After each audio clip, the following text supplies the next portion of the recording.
Hello, everybody, and welcome to Encounter Roleplay. My name is Will. I'm a D&D sex icon, and I'm back today with another episode of Call of Cthulhu: Doors to Darkness as we begin our second leg of our adventure with a new set of characters joining us today. So let's go around and let's learn a little bit about who we are and who we're playing today. And let's start below me with Mr. Redundant UK. Tom, how you doing, my friend? Yeah, I'm not too bad. I'm pretty warm, to be honest. It's really warm wearing all this stuff. It's instant regret, considering starting this just into the summer. But apart from that, not too bad at all. Not too bad. I'm going to be playing a different character called Travis McTeer. He is a private investigator from Scotland, and he is... Do you want me to go into more detail, Will, or are we going to... We'll get into detail. All right. Well, let's just say he's a Scottish private investigator who is looking out to do a favour for a friend. Very cool. We also have a mysterious robed figure with us today, Mr. Grimjack21502. How are you, Greg? I'm doing great, buddy. How are you doing? I can't wait to play my new upbeat character. It's going to be groovy. Let's do this. Grimjack21502 on the Twitches and the Twitters. I'm here for fun. Amazing. And we also have Lindy back with us tonight. Lindy, how you doing? Oh, old and confused, but I'm doing super spiffy. I can't wait for today's. Lindy's confused today. It's one of those days. Today's session's gonna be great. I can't wait to meet these new people, and it's gonna be awesome. Look at that, awesome. Go wrong. That's it. Yes, I've told the rest of the players absolutely nothing about why there are new characters here today. So there's that. We have Don with us tonight. Sorry, Don, how you doing? Oh, I'm great. I just found out just now that Tom's playing a new character, and with how the last episode ended, I'm kind of like having a little bit of a panic attack right now. It's not good. I'm ready to play Luis Delgado. He's in way over his head like everybody else, and this story's been a lot of fun. I'm ready. And last but not least, we have Mr. Jonathan Pruitt with us tonight. Pruitt, how you doing? I'm doing great, man. I'm ready to kick off this 9 hours of gaming in style. I was really wondering how Sloan all of a sudden had that look, but now it all has been explained. So I can't wait to see where we get to and how these new characters come into play. Of course, we'll be playing Seth Penhollow, a bit of a not a good guy. He's not a terrible guy, but he's there, and he's got his hands turning into an eagle claw or something. So I have to figure out what happens there. So anyway, I can't wait to get to it, and hopefully it'll go crazy.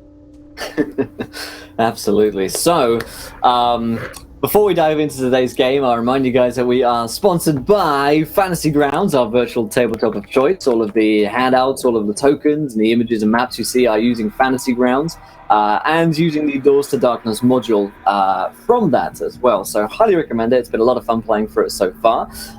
And also check out waylandgames.co.uk for all of your miniature needs at 20% off. They sell Warhammer. They do, in fact, a Call of Cthulhu-inspired line of minis as well. So strongly recommend you check that out for your home games. You guys can also influence our story today. If you haven't followed yet, hit the follow button and join us.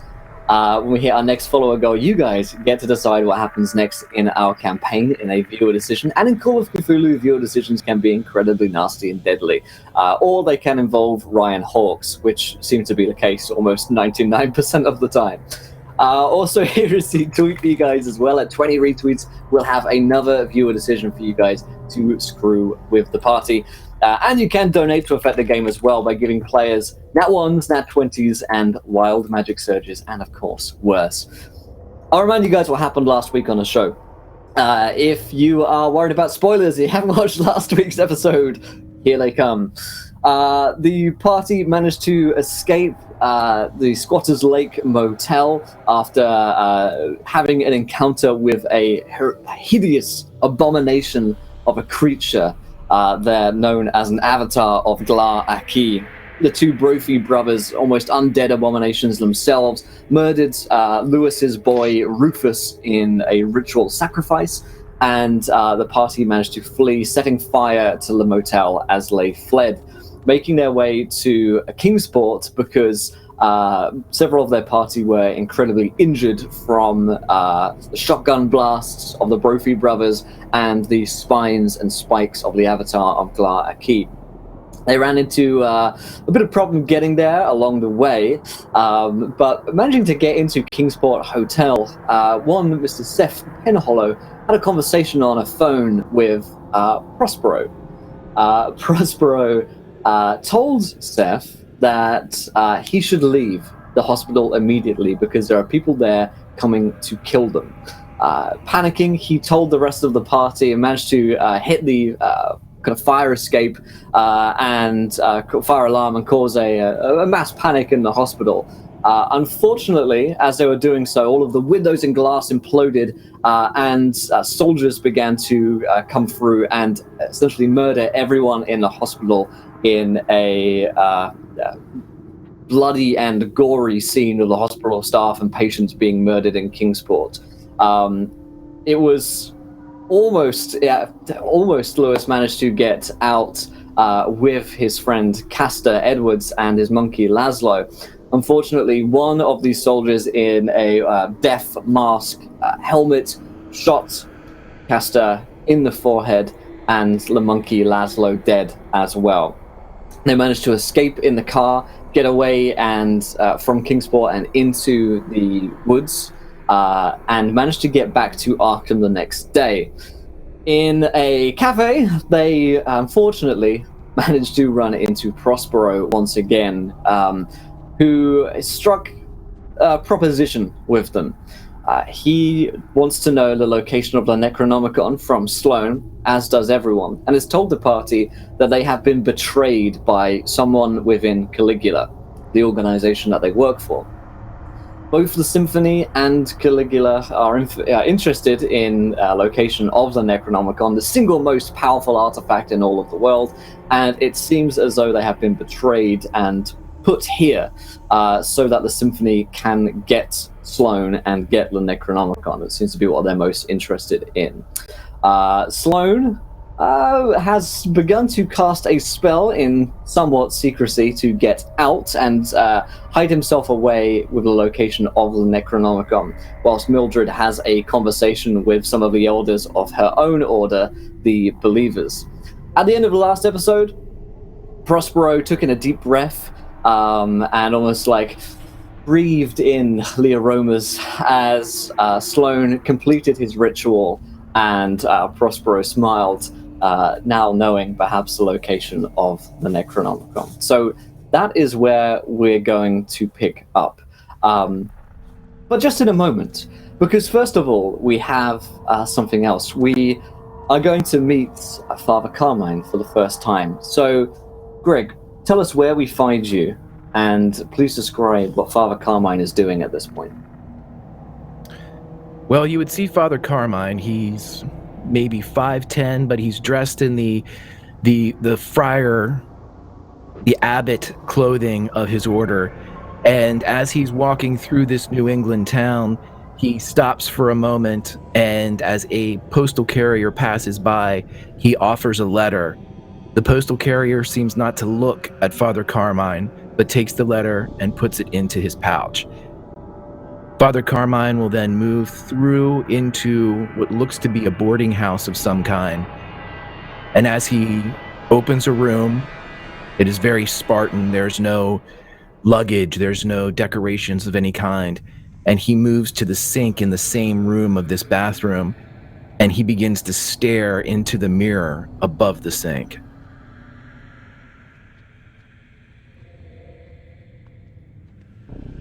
The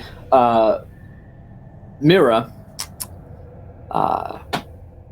we go through the mirror as the camera comes through and onto the other side, and we see Eric, the young agent of, well, I say young, he's actually in his 50s or so, the agent of Caligula in Caligula HQ in London, and he is shaving and doing his hair in the mirror at the same time. He stops with a start as he looks at the mirror.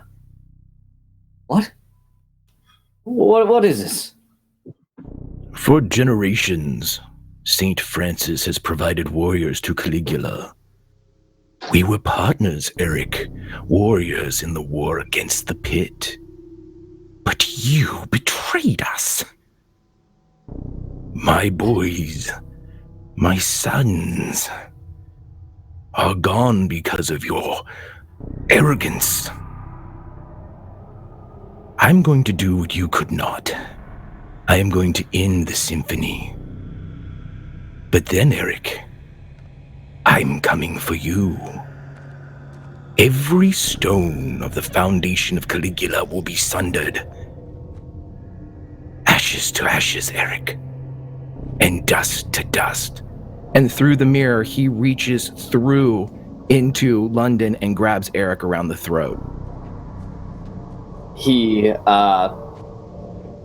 moves forward with a start and realizes that hand isn't there and looks back at the mirror as the image has faded.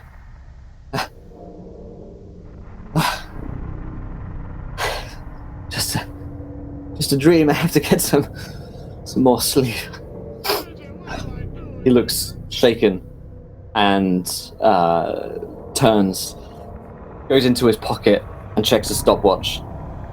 Sees that the number on it says 4. Clicks it again back to 1. Everything's fine. He, sweating and panting, heads back down into the Caligula HQ.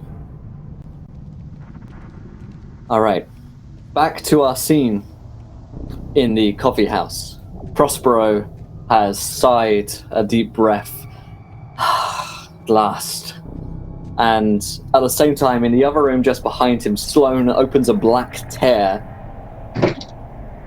His home, his hideout, his own dimension towards the Necronomicon, and Sloane jumps through.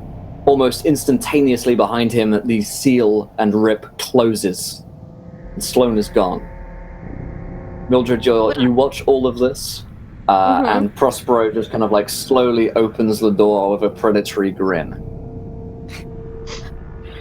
Oh, I think I'm gonna have to call you back, dear. Something just strange just happened. You hang up the phone. Also, would I have been able to glean anything from his spellcasting? It's a different kind of spellcasting than I do, but... What kind of thing are you looking for? Maybe just what kind of spell? I don't think I could tell where he's going, but what, like if that's just like what kind of spell it is, whether he's going to a different dimension, or if it's just a portal, or like what kind of thing. I would just give that one to you for free and say he is going somewhere else, and that could mean a variety of different things. Big enough to be that he could be somewhere else on his plane. It could be somewhere else. It could be another world, for all you know, because traveling between stars, planets is definitely a thing.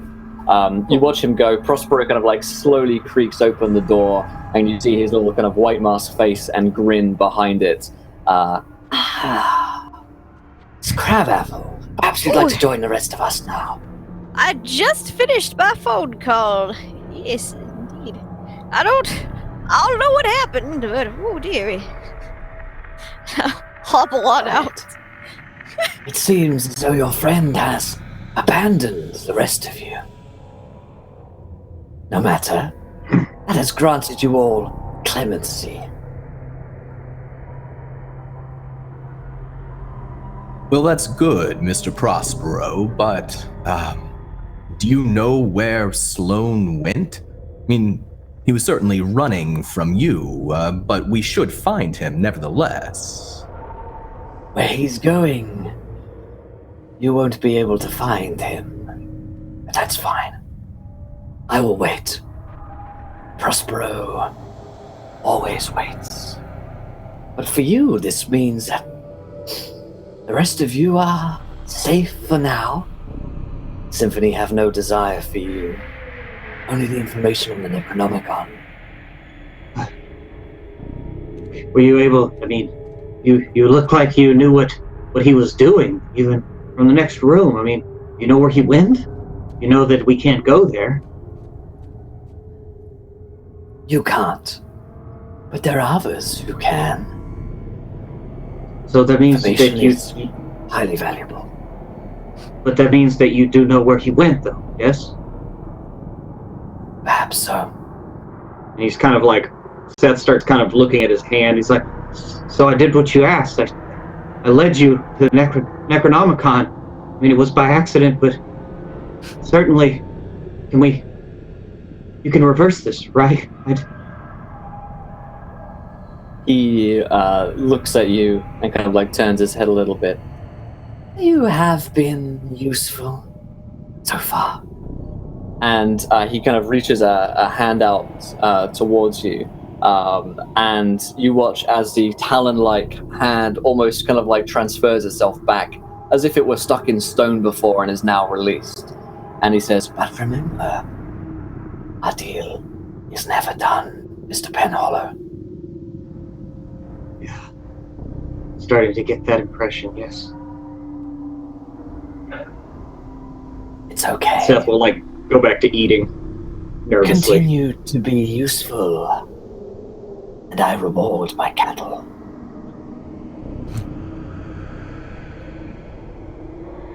Mr. Prospero, you said that we were trapped here, that you would prevent us from leaving the valley. Now that you have what you wish, are we free to leave?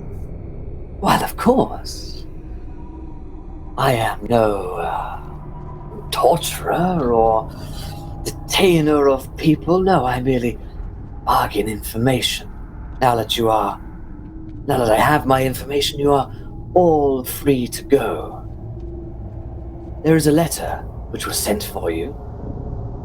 I should pass it on. and he goes into his jacket, very nice suit, and slides it across the table to you. Does it look like the letter's been opened? No, it is sealed with what looks to be a like a rosary. It looks very holy in its nature. Okay. As far as a letter can. Yeah. Ooh. Is it addressed to anybody in particular? Mm-hmm. It is addressed to Caligula agents.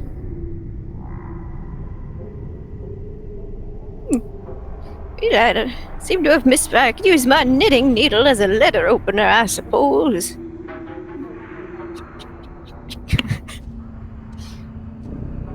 Father Carmine, what does the letter read? Caligula agents. My name is Father Carmine. The bravery and the loyalty of Kip and Castor Edwards speaks for me. Meet me at the Danvers State Hospital, and I will aid you in your quest. There are others that share your goals. Do we know where that hospital is? It's not the one that got all shut up. It is, consulting a map and general knowledge of the area, it's 19 miles north of Boston. So it is northwards. Oh, okay. It's northwards a good bit. Yep. Okay. Certainly it is away from the Miskatonic Valley. That's a good thing. Okay. Yes. All right. I don't ever want to see this place again. Yeah. Things like that have a funny way of coming back to haunt you later, but we'll go investigate this. And what of the investigation here? Are we just resigning that investigation? It has not gone well for us. Well, we have lost a member of the team, I suppose, and this might mean we could get someone else to assist on this investigation if people Telephone are... is always there. You wish to make a call back to Caligula and report in. I just got off of the phone. Yes, perhaps we should travel and make our call from another town. Yeah, once we've met up with this individual.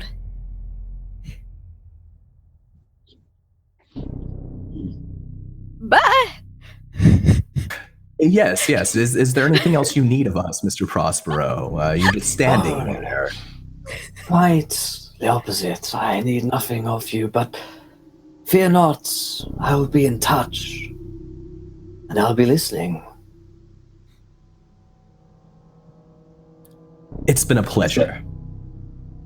The pleasure has all been mine. Yes, I'm sure it has. And Seth finishes his pie. Mildred, I'd say she's already gone, but at this point she's probably just opening the door to leave. She's not very fast. Absolutely. Also, Raider Big Pig gives 2 crits for Greg and 1 for Don. Thank you, my friend. Added those there.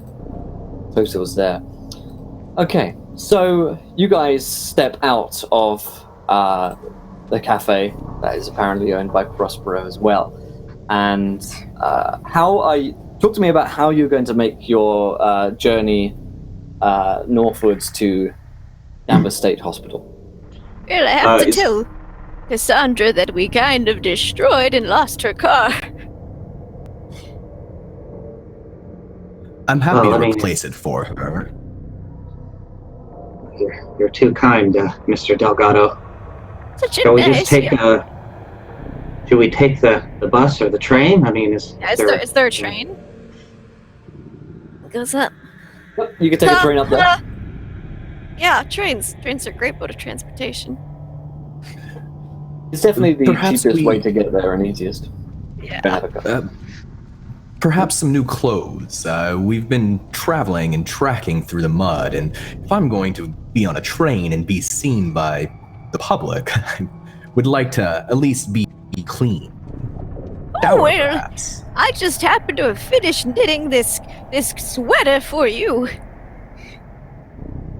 She'll hold up like a blue sweater that she's been working on. It's finished. Thank you, Mildred. It's wonderful.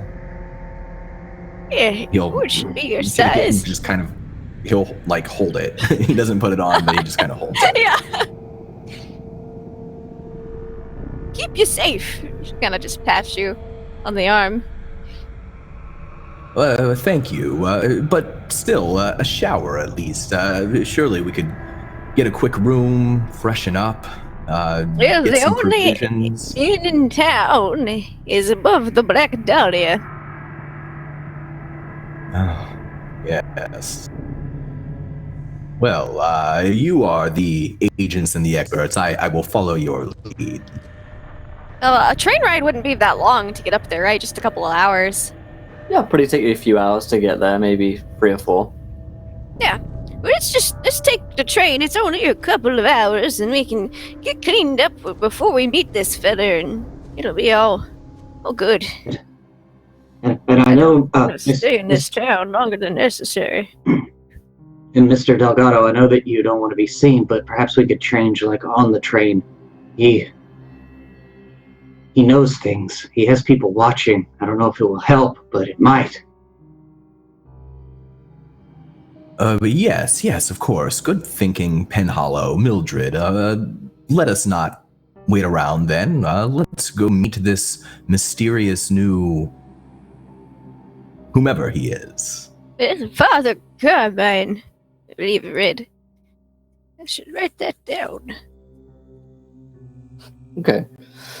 It's easy enough to get a train out. It's a short journey to a available train station, and just a matter of waiting there for it to come. And you head up through Boston. The journey itself is one of the first times that you guys have been able to, in any form or manner, to relax. And I will allow each of you to roll a D3, and that will be the amount of sanity that you can regain during a few-hour visit northwards.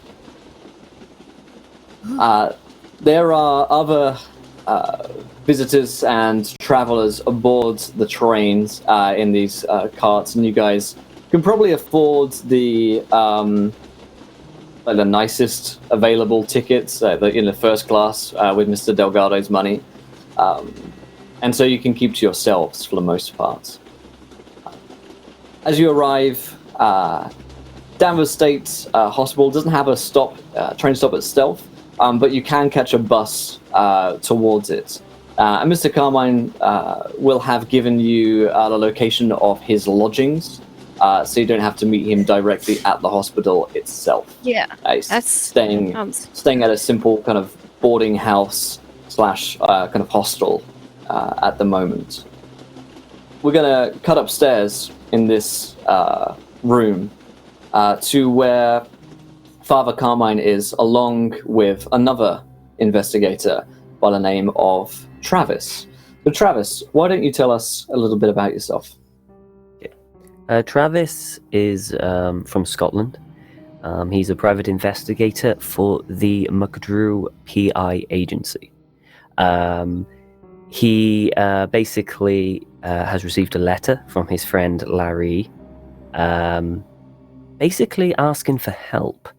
And as a good friend, Travis flew all the way over here to what was the place called? Danvers. Danvers. Danvers. To see what's going on. You look over the note for the letter for the 100th time, Travis. Do you want to read this out for us? Yeah, sure. Okay. Dear Travis, as you know, I have recently committed myself to the state hospital at Danvers for a little mental recuperation after the most recent foray into the supernatural. I have made a terrible error in selecting Danvers. I am in great physical, mental, and spiritual peril here.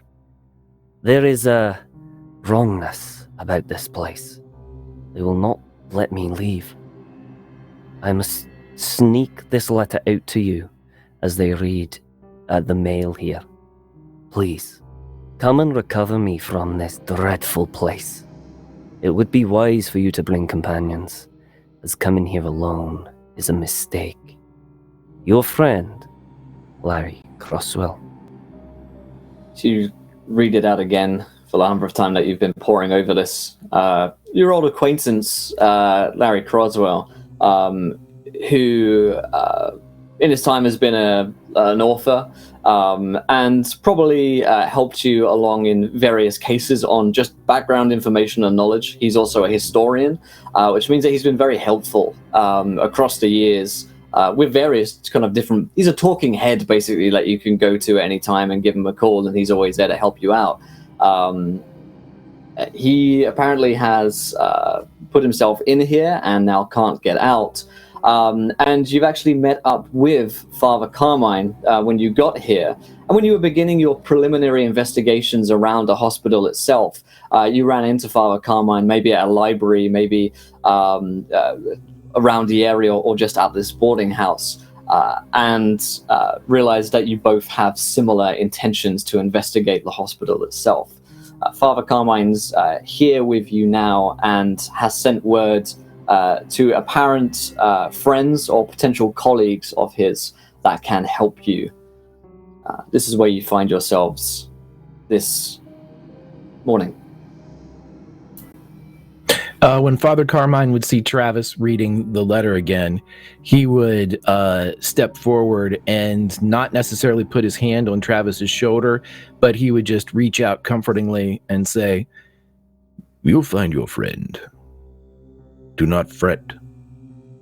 His salvation is at hand." Travis will stare at him and kind of sigh and put the letter away and go, "Oh, the bloody fool puts himself in danger all the time. It'll be fine. We walk in, get him out, easy peasy. I don't know why we don't do this now." It never hurts to have others. Especially if his rantings that you've told me of are true. Perhaps he is in terrible trouble. Possibly. Or he's drunk too much, or not enough. Either way, the sooner we get there, the better. They'll be along directly. It's around this time. In fact, before we get to this next scene, we're going to have a viewer decision. And you guys in chat are going to name an inmate at the hospital. Oh my god, you know what it's going to be. There we go, underneath that line in chat.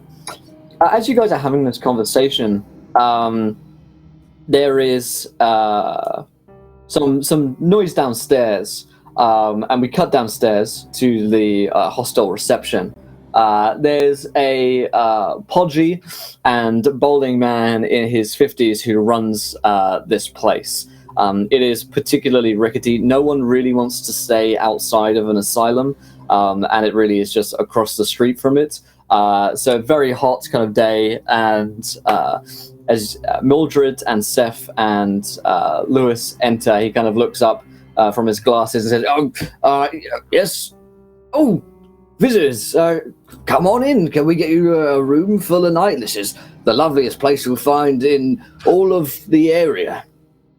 Well, hello there. We were looking for if your rooms have showers here. Yes, most of them do. Look over at Lewis. Like, He's cleaned looking up? around the hotel. How like on a scale of 1 to 5, how many stars is it? Probably 2. Well, I suppose beggars can't be choosers. Yes, rooms with baths and showers, please. Your finest rooms, the very finest. Yes, of course. And he kind of bustles and brings you keys, shows you to some very simple-looking rooms. They have showers in them. They look kind of rusted and old and not well-kept. And the beds themselves are very, very simple. If you've ever stayed in like a dingy kind of motel hostel before, then this is it. In fact, the Squatters Lake Motel was far nicer than this place. How rustic. eh. Well, It's a I've charm seen with the worse. place, isn't it? So, And it's got you indoor plumbing. That's impressive. right. You got business in around here? I can It's put you in supposed to be. direction of places if you need it. Meeting up with a friend of ours, sort of somebody, Father Carmine. Oh, the priest one? Yeah, he's been round here. I can show you to his... Oh, I don't meant to do that, am I? Oh, well, he told us to meet him here. But if you just let him know we're here, we'll get cleaned up and meet him downstairs for a spot of tea. Well, I can do that. And Yeah. there is like a dining room / sort of like breakfast Yeah. area downstairs. and what was your name? Oh, everyone calls me Willis. Oh, Willis. Well, nice to meet you. Is there anyone else who's new to town, and perhaps a large group of visitors passing through? Large group of visitors. No, we don't really get many ones sorted around here. It's just the the crazies and the mad ones over at the hospital across the road. Not to say that Oh, it's not a lovely place. I mean, they're all kept up, locked up in there. They don't get out or nothing. One hasn't been out at least a couple of months. That's very How comforting. reassuring. Thank you. There is another one with the priest, though. He's been snooping around here. I think he's like a police or PI or something like that. He's been asking a lot of questions. Interesting. And did you have his name? Well, I don't know if I should really be giving you that, but I'm sure he's staying with the priest, so I think it was... well, fuck it. I think his name's Travis or something. Oh, thank you very much. You've been so Well, charming. Willis seems incredibly unprofessional for his position and willing to hand over privacy information. He is definitely not... We have updated our privacy he's not terms updated his and- privacy policy to be in line with GDPR. And he's just handing out all your private information. But he kind of like bumbles along and says, "Oh, if you need anything, you can hit the bell and I'll come along running." And don't worry what they say about the hospital and all that. It's not actually that bad. Maybe a little bit haunted, but only at night. How long have you Thank lived you, here dear. for, Willis? You're like super quiet now, Prit, for me. You're really quiet. Go back to the other one. That was better. Oh, but I've been here most of my life. Yeah, most of my life.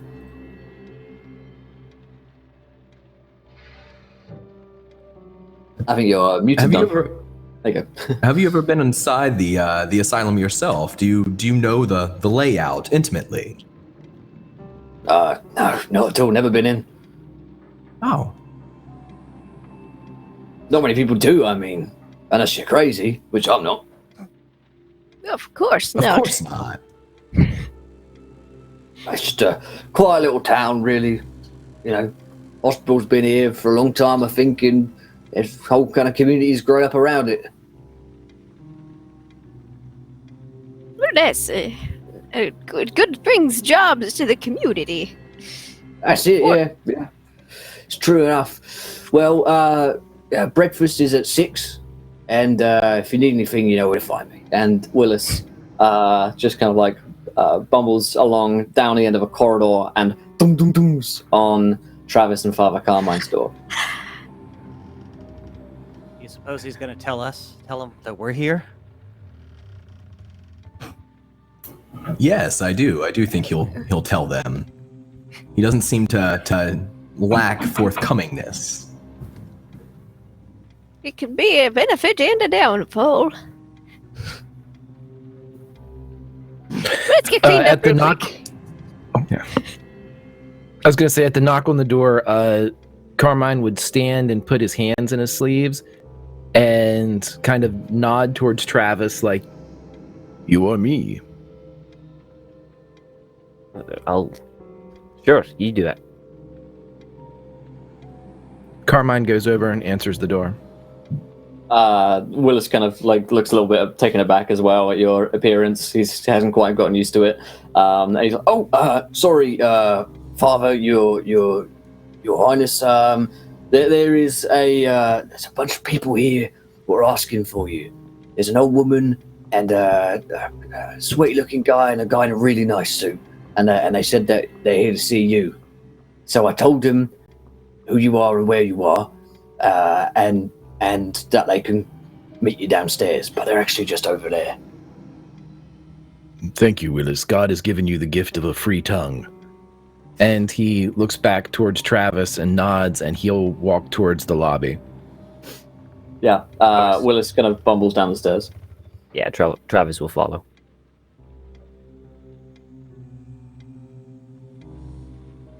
So as you head down into the lobby, you will see, following not long behind, Mildred, Lewis, and Seth. You meet down just in a kind of like cafeteria area where there are seats and tables. Willis is out of earshot.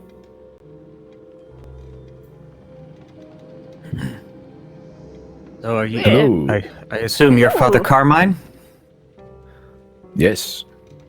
Mr. Penhollow, Mr. Delgado, Miss Crabapple. Our reputation precedes us, it seems. It does. I'm not sure I'm comfortable with that. I've been around a long time.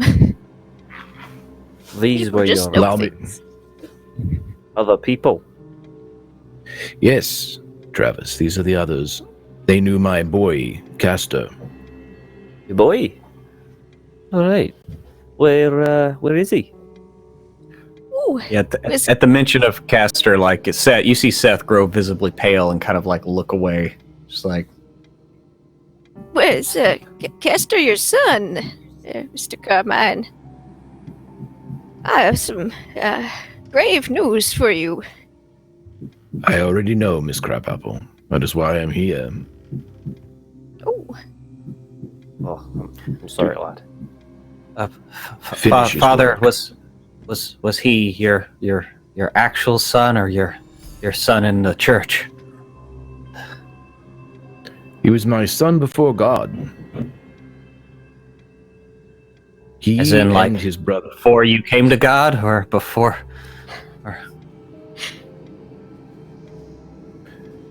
I see this is of great importance to you, Mr. Penhollow. But if I sired him, that is not the truth. He is my son in God. Well, I'm sorry. I'm sorry for your loss, sir. It was very tragic. It was indeed very sorry we couldn't do more for him. He was a good We will. boy. He was such a nice young man. Very helpful. He was. He was. Father Why, Carmine, the events with your boy, with Castor, they're very recent. How did you come to find out what happened? We haven't even had the chance to report in yet. A father always knows, Mr. Delgado. Oh, well, I wouldn't know that, but it seems that you might be working with the same people we're working with. Is that the case? You're working with Caligula, correct? Yes. Well, yes, we are. Yeah, in a manner of speaking, yes. Sorry, I'm not familiar. What's Caligula? Is it like Oh, a I'm sorry. We club or haven't something? introduced ourselves to you. I'm Mildred Currabapple. He shakes her hand carefully. Oh, it's lovely to meet you, lass. Seth Penhollow is, and you are? Oh, my name's Travis McTeer. I'm a PI. I'm over here for a friend. Oh, it's awful nice of you. This is Hey, dangerous Travis. stuff. This is dangerous. That if you're involved in this, What the hell? What are you talking about? He's just in the hospital. I'm going to get him out. I'm going to sign some papers and we'll just walk out. Be fine. I certainly hope so, sir. Travis, you said your name was Louis Hey. Delgado, and he'll also, but he does the presidential handshake. He does a tug and pull. Oh, hey, Mr. Delgado. I know about you. I've heard about you. You'd be surprised how many people come to the agency asking to dig dirt up on you. Quite surprised. Oh, We that never does take not them up. surprise me at all. Well, But we never take sometimes them I up on hire them. people. You don't. Well, no, Now, we never it- take the cases. We know better to mess with people as rich as you. Easier that You're a way. private investigator, you said. Aye. What sort of cases do you take? Oh, you know, missing person here, husband cheating on the wife there. You know, it's like that. We're actually technically working on a missing persons case ourselves.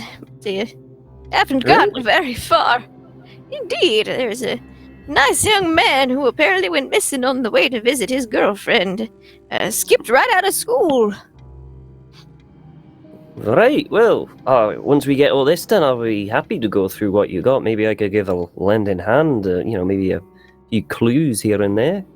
Oh, that would be just wonderful. And Mildred's gonna kind of look at Seth and Yeah, his Louis, eyebrows are trying to like- hide in his hairline. Yeah.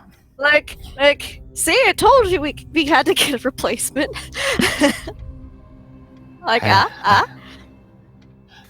Where's Sloan? Oh, Well, he decided he needed a few moments away to gather himself. As We don't know. There was Actually. I mean, in all honesty, we don't really know. he just skipped off somewhere. The pressure was getting to him. He seems kind of high strung. Poor boy's an introvert.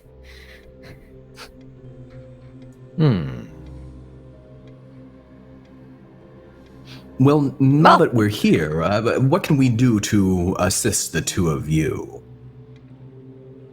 Yes, you called us here for a reason, Mr. Father Carmine. Hey, he did. I don't know why he called all you. As far as I'm concerned, I could just walk in, but he insisted. We're going to help Travis get his friend from the hospital. And then we will help you.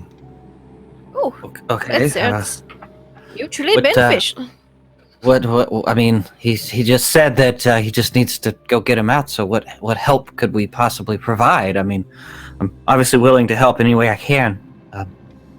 Well, I know how Mr. Delgato could help, if you know what I mean. I'm sure we might have to grease a few palms if we want to do this. If I make a yes. batch of cookies real quick, I could also Aye. help out with some charm. Her cookies are very, very helpful in these situations, and I'm happy to lend some of my resources if that will expedite the process. It's all good, and I'll have to have one of your cookies. They're quite Oh, delicious. I'll make a whole batch So- for everyone. Father Carmine looks to Mildred, cookies. He looks to Louis Delgado, coin. And he looks to Seth Penhollow and says, moral and spiritual support. Yeah. Yes. That's. You've got me pegged. And the Holy Ghost. That's Caster. At this point, Travis, you'll watch as Willis comes over with the mail. He always comes by if there is any mail, and kind of frowns a little bit and just kind of like hands out mail to any of the other people around here and pops a letter down next to you, which is addressed to you. I ask him if it's alright to use his oven to bake the batch of cookies. Oh, Very sure, funny. yeah, absolutely. I like a good cookie myself. Oh, well, let's get baking then. Yeah, he'll show you back to like this greasy old thing that is the oven. Oh, in this perfect. If place. it's too clean, you don't get the same flavor. Well, that's what I say. Exactly. That's why you keep a jar of bacon grease on the counter. Spray it on. Travis, do you open the letter?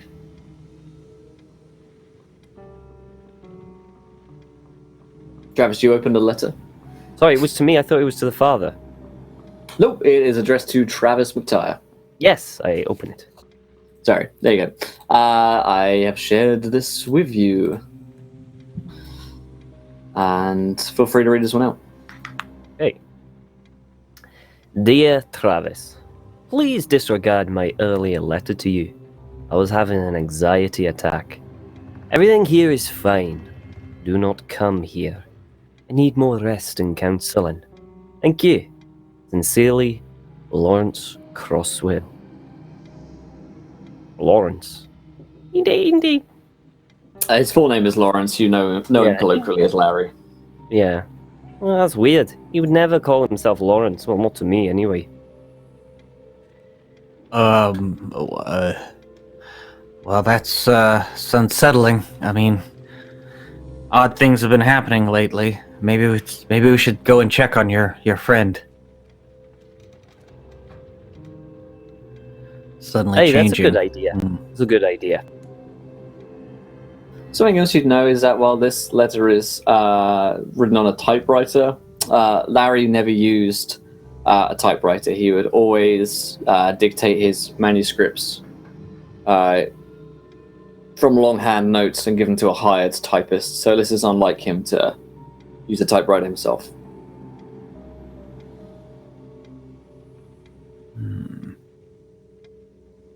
Sorry about that. Okay. Hey, this is, well, unless they, didn't give him a pen and paper. Larry didn't write this. So, either they want to keep him there because he's filling their coffers with money, because I suppose you have to pay to go there or something like that. Or they're keeping him there because for some other reason. I don't know. Either way, I think we should go get him. Like, now. Yes, of course. Please, happy to follow along. I'll go check on Mildred to see if the cookies are ready. Oh, well, after the cookies. After the cookies. Yeah. Just like magic, there are cookies. When you Would you like to taste the first one, Sith? Yes, please. Wish I could do it again. Willis is also in there, like stuffing his face with cookies. Yeah, I made like a huge like triple batch because a lot. Peanut butter and chocolate chip. That's delicious. I need to get the recipe. We're family secret, but you boys are almost like sons to me, so I'll consider it. Thank you for the 2 crits, Forbrand. I appreciate it, my friend. I need them. Box them all up. Yes, and I do. Walk out. I'm like, cookies, anyone? Parasol will go up and go, oh, thanks, lass, thank you. And he'll take kind of like a handful, put a few in his pocket. Good strategy. Oh, these are really good. I've been baking for 80 years. A lot of experience. Lewis will take one, just one, and he'll say, Mildred, you are an absolute angel. Thank you. And he'll eat his cookie. Stab at you. So eventually, I'm sure the party decide to take a gander outside of the hostel. And I will share with you an image of what Danvers State Hospital actually looks like. Oh, Great. that's not intimidating. This is actually a real place. It's a photograph from the Library of Congress. Yeah. Yeah, this is where you guys can see it here on the stream. And the hospital itself is up a steep and winding hill. So getting there is actually a bit of a walk because you guys don't have any other kind of transportation right now. So it is at least a 30-minute walk up the hill, and through what would be quite a winding drive if you had a car. It's got a front tower at the central part of the building. And flanking it are adjoining wards, which suggests from the top it looks a bit like a bat with stretched out wings. Numerous outbuildings surround the main complex, as do copses of broadleaf and evergreen trees. Grassy fields and woodlands ring the hill. Normally what would be quite a beautiful vista, there is a leaden and dull quality to the scene, which is something that you can't quite put your fingers on. And I would like everybody here, as you come up this drive and take in the scenery, to roll me a power check. Oh dear. Okay.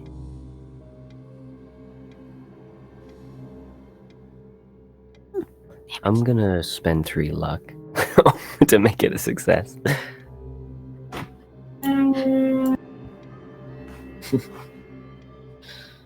That looks like most of us have succeeded. I failed. Regular success. Those of you who succeed, you find yourselves in something of a depressed and dreary mood, which is strange looking at the trees and the countryside around you, which is something that should normally kind of lift the spirits, or at least feel a little bit more at home with nature. Mildred feels this particularly more so than anyone else, and will actually lose 1 point of sanity for just being in this area. It is just depressing. It feels like this palpable feeling of dread as you step in here. And if you've ever had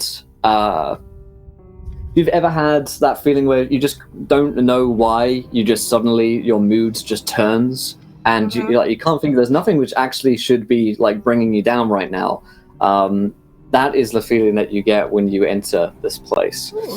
You will see the large oval reservoir is set into the western slope of the hill, surrounded on 3 sides by trees. The eastern shore faces the asylum. The surface of the reservoir has an odd and almost metallic blue-grey sheen. A semicircular amphitheater occupies the eastern slope of the hill, its backdrop the shore of the reservoir. And the amphitheater looks to be a fairly new construction compared to the rest of the asylum, which would look to be pretty old. Right, well, no wonder Larry wants to get out of this place. Sucks all the joy out of you. When you look at the windows, it's almost as though, those of you who succeeded on your power check, it's almost as though the windows are looking back. You get the sense of being watched, of something soulless looking back at you.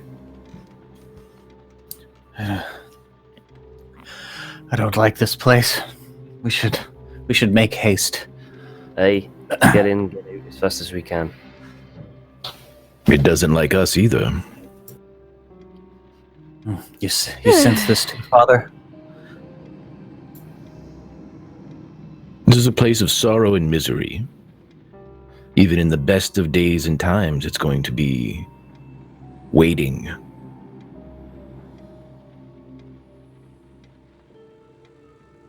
Travis will just walk in.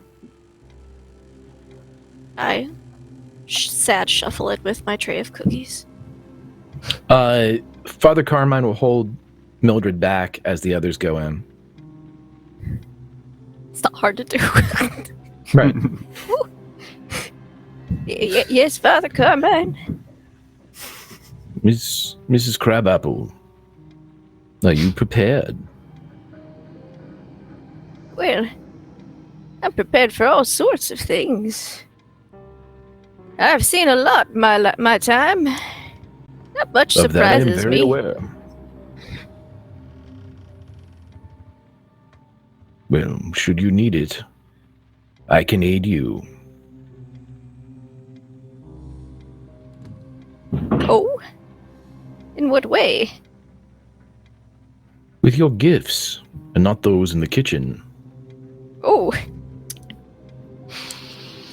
Well, I'll definitely let you know. Do you knit as well? Only for the Lord. I'm at a knitting circle like that once. The Baptist church down the road a bit. Back in, I think it was 1865, 18, something like that. It was a while ago. Baptists. Right?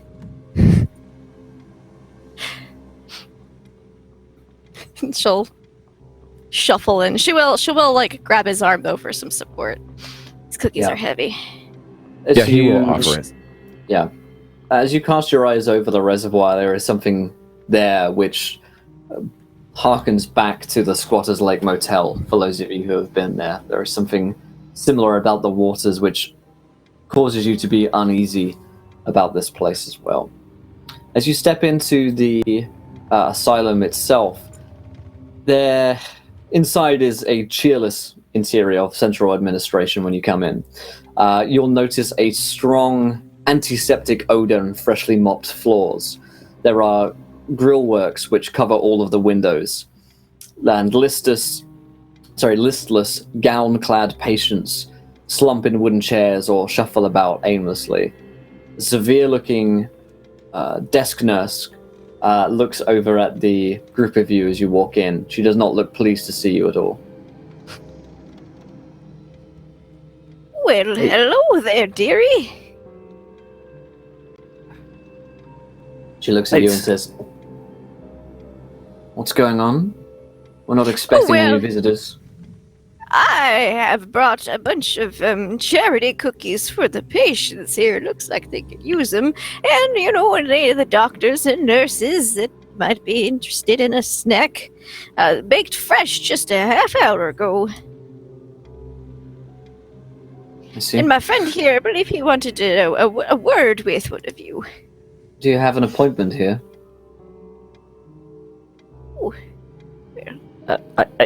And Travis will move on. Listen, I'm looking for a friend of mine, Larry Crosswell. He's a patient here. I'd like to see him. She says, "You'll have to go through Dr. James Berger for that." Right, where do I find him? Do you have an appointment? No, but I could make one. Fine. She gets out like a appointment book and turns over the pages. And she says, "We have availability next week. The doctor is very busy.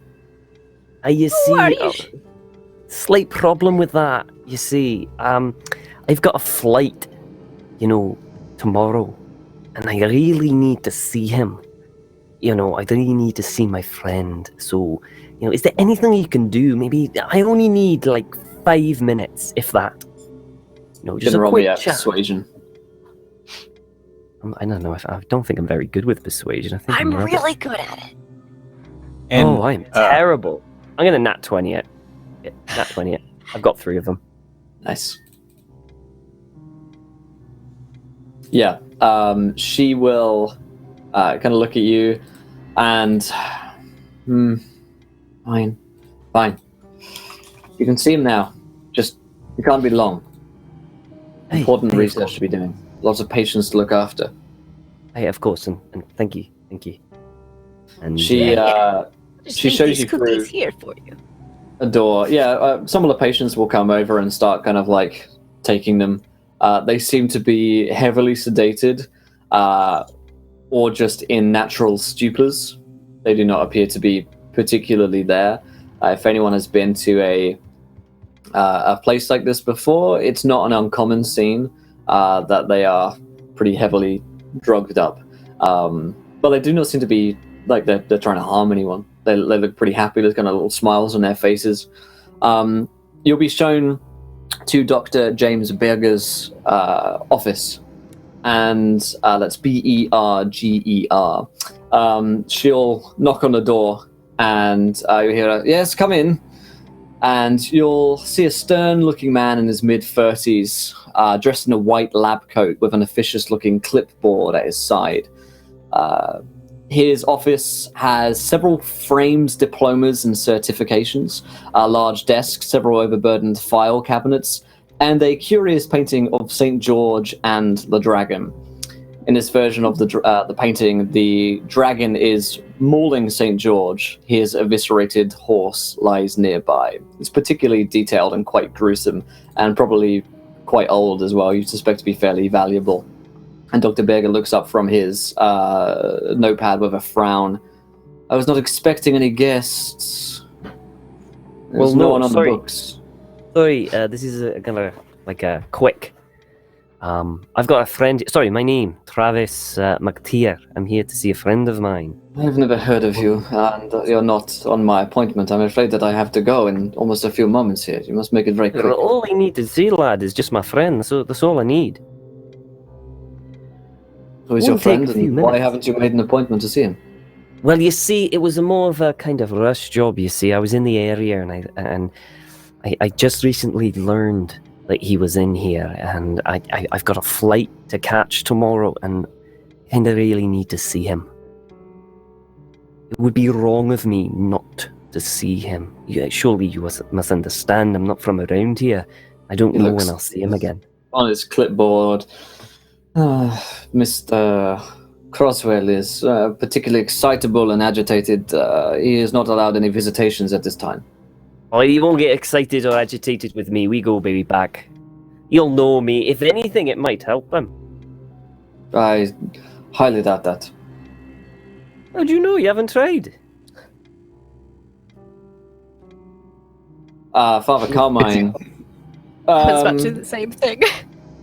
You don't think he's lying about the fact that he's excitable or agitated.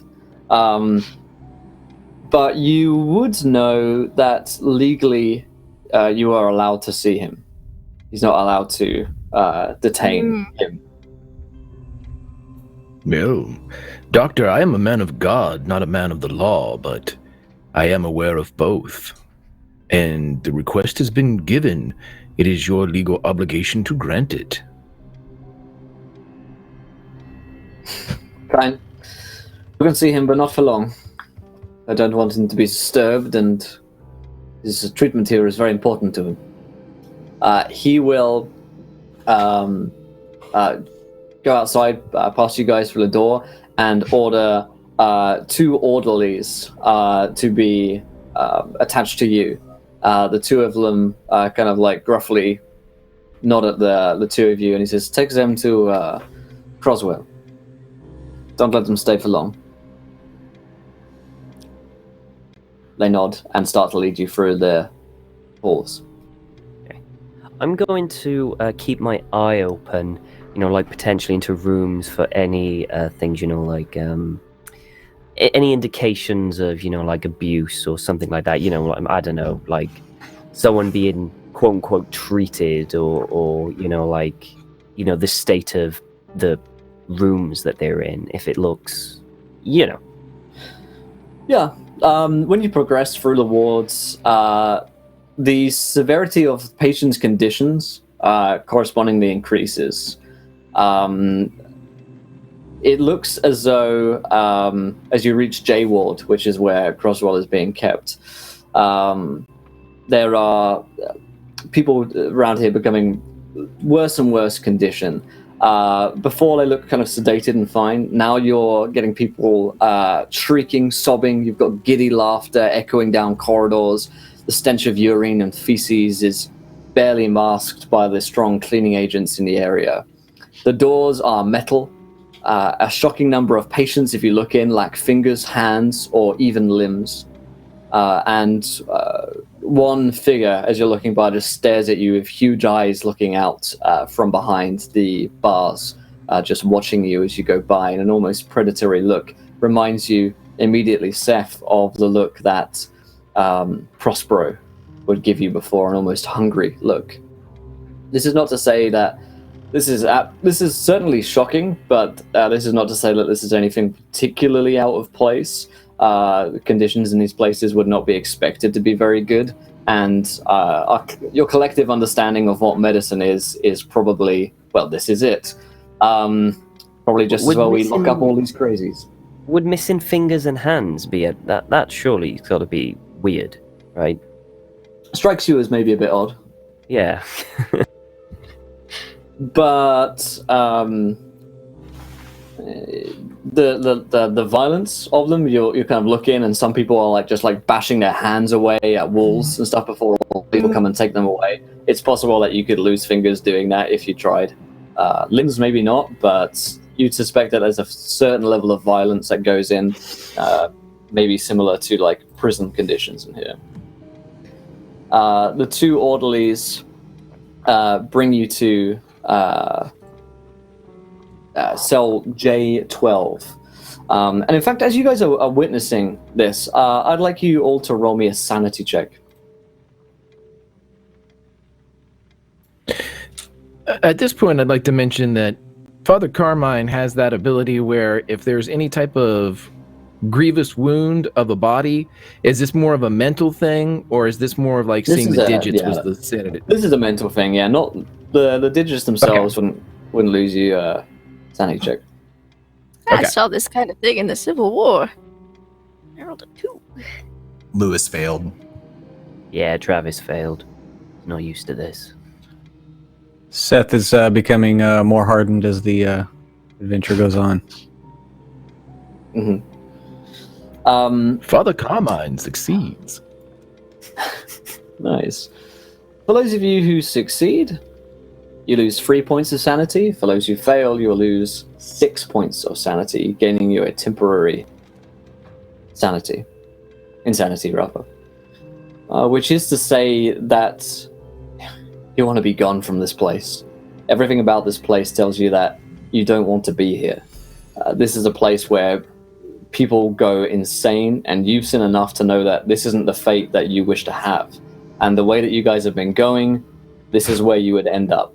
And you kind of see a flash of your own future for a moment in your own slightly insane minds, that you would end up not dissimilar to the man with the eyes staring out at you, missing a hand, missing a finger, having been ripped off in some torturous manner from staying in here, all under the pretense or guise of science. And there's an incredibly uneasy feeling about this place, about Danvers State Hospital. No one is pleased to see you. And this is not a place where sane people walk. This is a place where the insane walk. You learn a little bit of an insight into why the orderlies and the staff around here are so severe, why they are so unfriendly. This is not dissimilar to a prison environment, and they are concerned perhaps about your own safety, but also the safety of the prisoners. It seems like the kind of atmosphere where something could kick off in about 5 seconds and they could have a riot on their hands. So whilst they do seem very unfriendly, they also seem concerned about your own safety and the safety of the prisoners.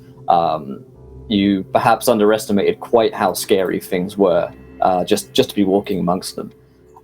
You are looked at as prey by the inmates here. As you reach cell J12, go ahead. Sorry, I was going to say, just as once I get that feeling, you almost instinctively, Travis puts his hand into his coat and just rests it there, resting on his gun that he's got holstered there. Mm-hmm. You can also roll me a wild magic surge, Travis, from Isriva. Nice.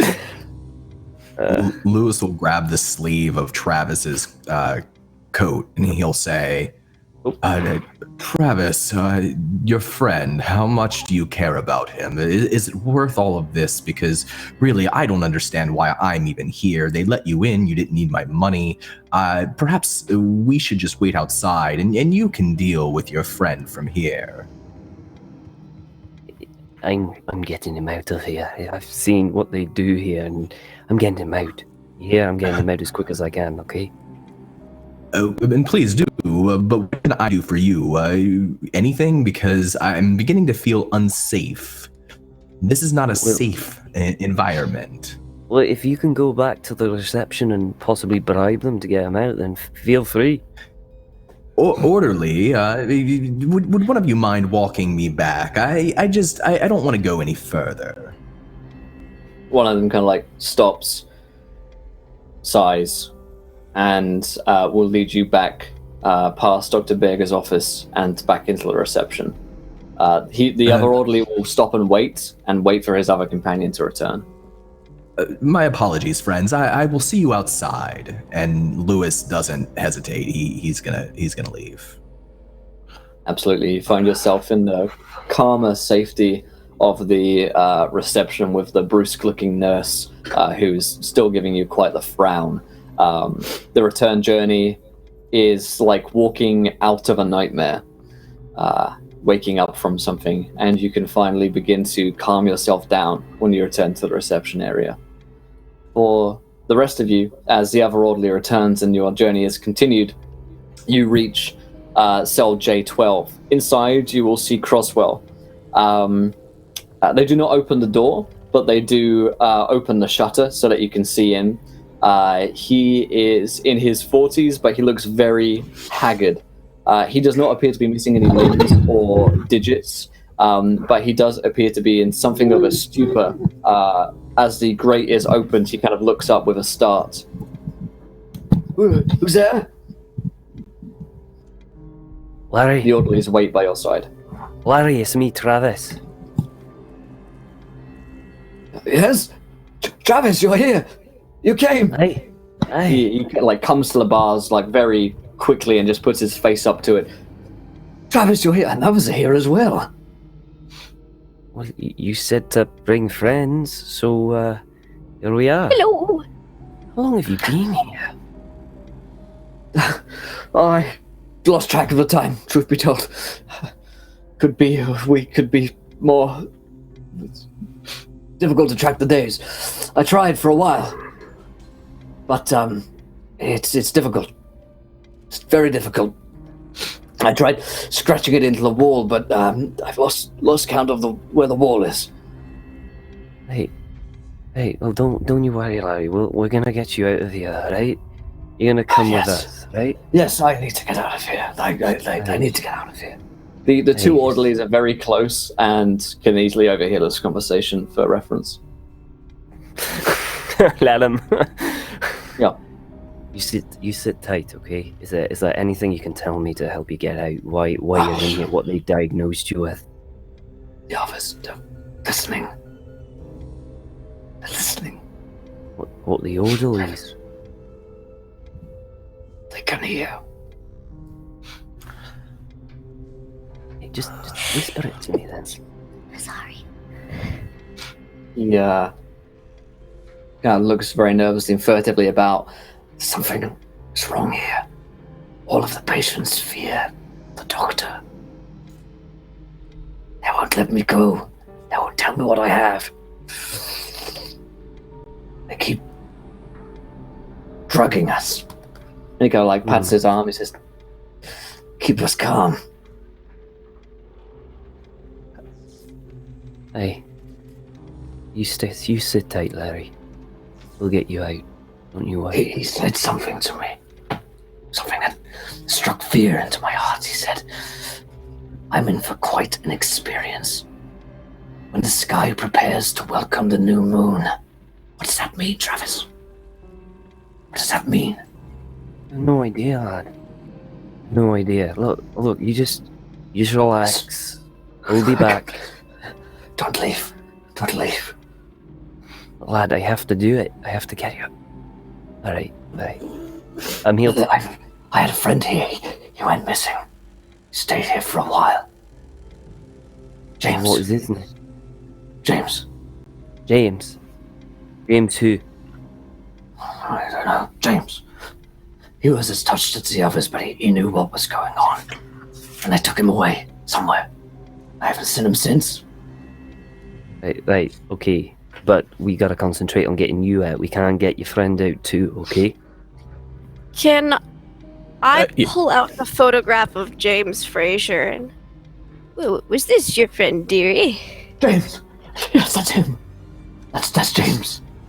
I'm gonna give like Travis the look of like that's our missing person case. Alright. Well, this is a little bit beyond coincidence, I think. They've been asking me questions. How did, Lots of questions. Oh, I can't remember all of them, but it's about money. Money. About- Stocks. My latest papers. Religious papers. My Hey. latest work. What have you been doing, Larry? I don't I'm not remember. telling you this will get you in trouble. It was before I came in here.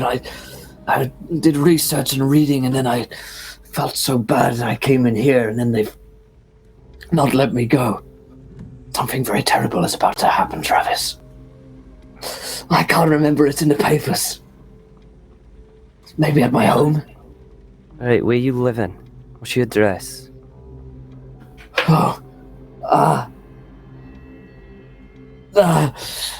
Why can't I remember, Travis? It's alright. You'll show us when we get you out, okay? You'll show us when we get you out. Yes, Right, just sit tight. my address on the letters I sent you before. It should be on there from our correspondence.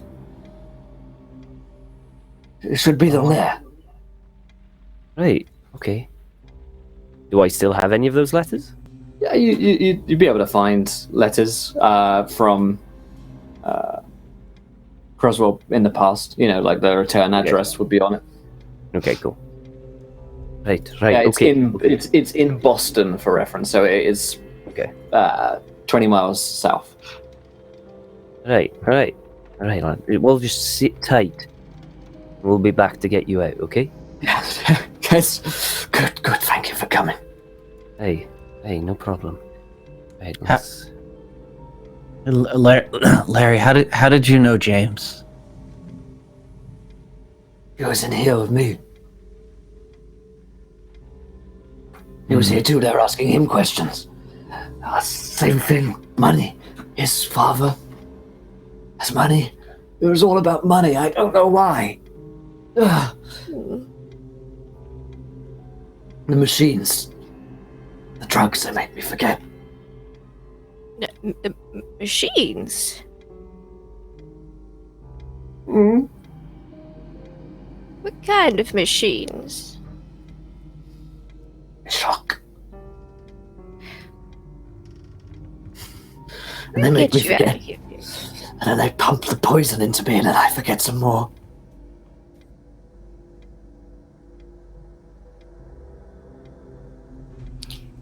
All right, we'll get you out of here. Don't you worry, Mr. Larry. Good. Thank you.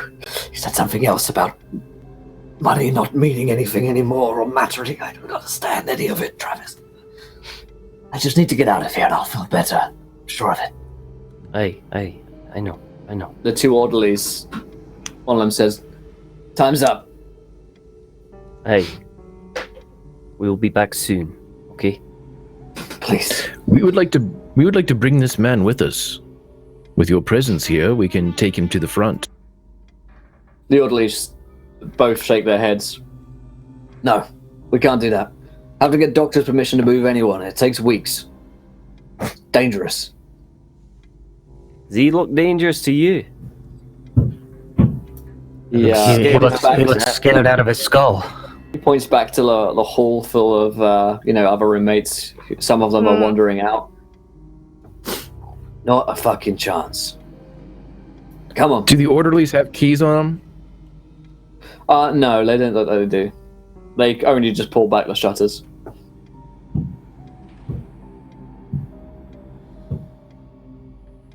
Does the lock look tough? Sure does. Only we had a nice little hobo with us, but we don't, so it's fine. Oh, I guess it's back to the front. Yep, the orderlies are very insistent on moving you all through after your allotted few minutes are up. Do I see any side or back doors while we were being escorted up or back?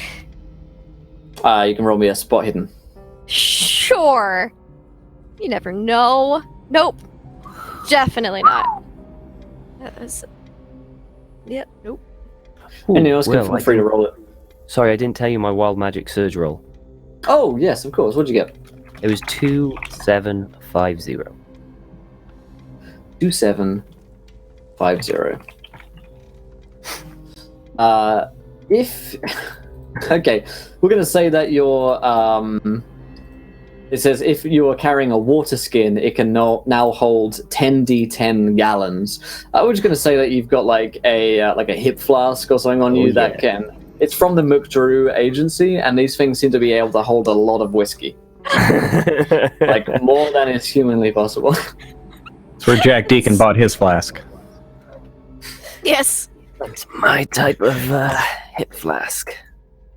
Flask of The holding. Mukdrus know how to hold their liquor. Hell yeah. The two orderlies kind of push you forwards and move glumly through the asylum back to Dr. Berger's office.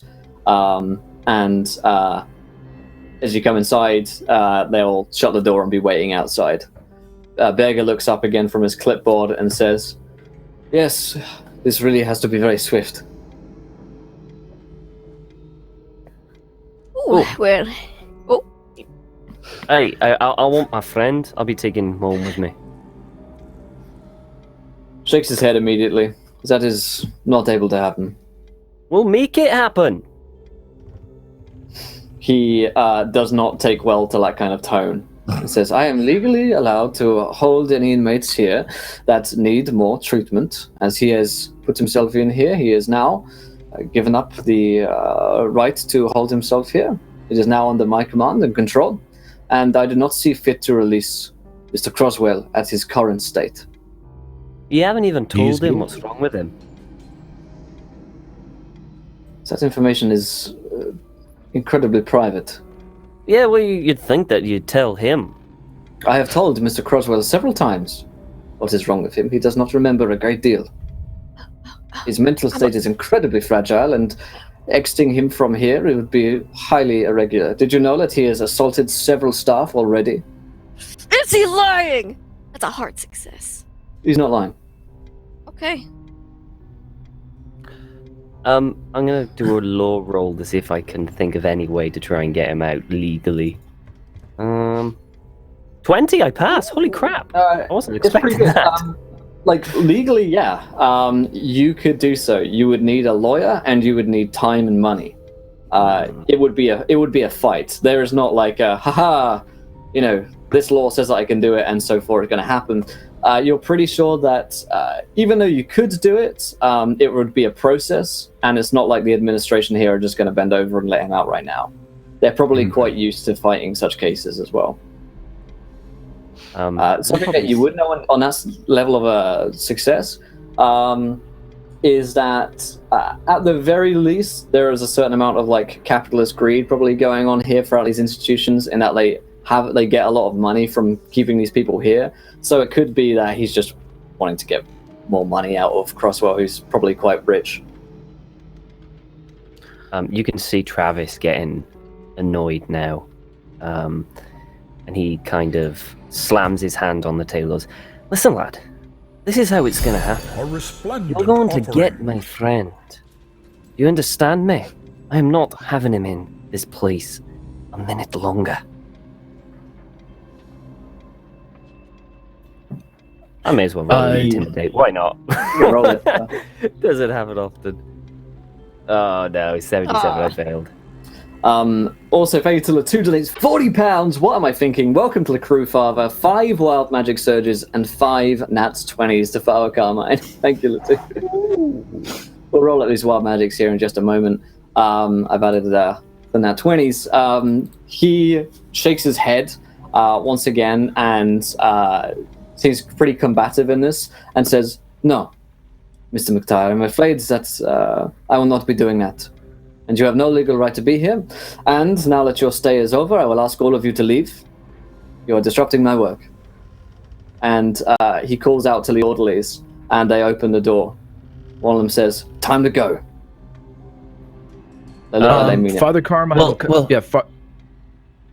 I was going to say, Father Carmine comes up to Travis and says, "Come along, Travis. I knew they would be this way. We will have to go back to the Herald then and tell them to send the reporters."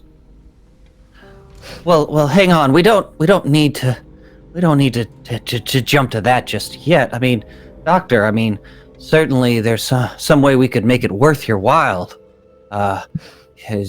Maybe something can be arranged. You could continue your work easier if you were maybe. And now you have attempted to bribe me. This is something that I should report to the local police, who I will be dining with later this day. As for your mild threat about the Herald, I also am very good friends with the editor there. He actually points to a newspaper on his desk, like a clipping of which has been framed, and it is this golden story about how Dr. Berger has taken over the Danvers State hospital. And he says, "Now it is time for you all to leave." Father Carmine, Father Carmine looks at everyone else, and for a moment, his eyes weigh just how he's looking at each of them in turn, from Mildred to Seth to Lewis to Travis, because Lewis is still in the lobby, right? He has not left the facility, right? He's with us now. Okay. He looks at everybody, and the look conveys the following: how far do we want to take this? You can quite clearly see Travis is clenching his fist. He's ready to take it further. The orderlies have batons. They look to be pretty used to subduing and fighting the inmates from around here. And you've seen several of them about. No doubt, they look like there's probably quite a lot of them that could be ready if needs be. And there's a similar moment of tension with Dr. Berger as well, and the orderlies, where it's about to be a look of, "Are we going to do this?" You see Seth start to sweat more than he usually does. Mildred's gonna look like a little cautious. Like, maybe now isn't the right time. Can Lewis see them? She Are they has her outside? things ready. Yeah, you. If you were to poke your head through the door, you'd see the your friends there. There are more orderlies, kind of like on the way. They seem to be able to sense threats. Something. Yeah. How many orderlies are on their way? There's another 4 of them coming along. If the priest happens, Father Carmine happens to glance at Lewis, he'll look panicked, but he will slowly raise his long duffel bag.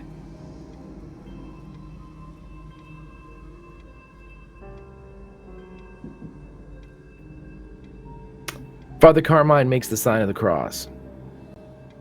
This acts as a pulse, and anybody that wields the Cthulhu mythos within 50 yards is going to feel it. Doesn't hurt. They just feel it, and Father Carmine knows who they are. Ooh. Mildred's probably just knitting and goes, ooh. Dr. Berger and all of the inmates and orderlies here feel it. Good day, Dr. Berger. Good day. What the hell? You just gonna leave him here? I ain't leaving him here. It is Hey, time you for you would to like go, the proper Mr. channels. McTire. Please feel free to use the proper channels to make an appointment. I believe I have something next week. And now there are 6 orderlies by the door and coming into the room, and they're making it very clear that you are to be forcibly removed from here if you don't just go willingly. Mildred will start hobbling towards probably Lewis so he can escort her. Everybody roll me a spot hidden. Okay. Oh dear. Hold on. I have a hard success. I'm blind. Yep. Father Carmine succeeds.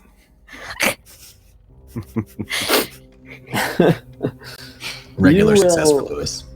Nice. You will notice that on some of the orderlies there appears to be red scratch marks and looks of infection, perhaps of self-mutilation on the arms that are almost covered up by their long-sleeved outfits. We're quickly kind of like, if they notice that someone kind of glances at it, they quickly kind of push back the sleeve so that you can't see it any further. But almost all of them appear to have the same mark upon them. You are escorted out of the hospital itself, and you are also escorted out of the grounds until you are past the gate, and they will If close the someone gate tries on you. To grab Travis, he's going to punch him in the face. They won't touch you unless you look like you're not going to move. Travis is standing his ground. He's not going. He seems pretty damn determined that he's not leaving his friend here. He's pretty damn determined. He looks around and he's like, I fought worse than one. Berger, Travis. he Yeah? kind of picks up the telephone and begins to make a call. Travis, dear, I believe there is a time and a place for just about everything, and I do not believe that is here and now. Did you not Patience is a see virtue. the state that he was in? Did you not see what I did? No one I should saw. have that. I've also seen worse. Your friend is strong. Didn't look strong in there. Yeah, but they seem to be. They seem to have all the cards right now. It might not be best to go against them. If he is friends with the police, you can't help your friend from jail. The telephone call can be heard as you're in the room with him. Ah, yes, Commissioner, I have several people here who I'd wish removed from the grounds. They are causing trouble. Yes. Thank you very much. Places the telephone down. Well, I am leaving. Travis, please, I implore you to follow us and not pursue this further. But regardless, I think this has gone past what I am comfortable with. So, Doctor, I am sorry for the intrusion. Everyone, good day. And Lewis turns. Yep. Travis, do you leave? Travis goes up to the doctor and goes, this isn't over. And as a side of defiance, he'll just, like anything on the table, he'll just throw them onto the ground and then storm out. I quite agree, Mr. McTire.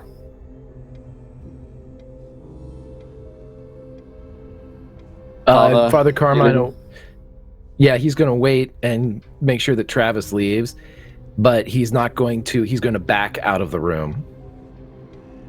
Mildred will kind of like have Travis's arm, just be like patting him and just making small talk. Like, well, you know, in the weather, it's not.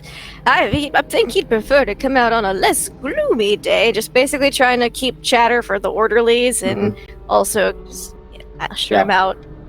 You Seth are will follow them out. You are escorted off the grounds, which is to say, away from past the reservoir, past the gates, and you're just up on the hill.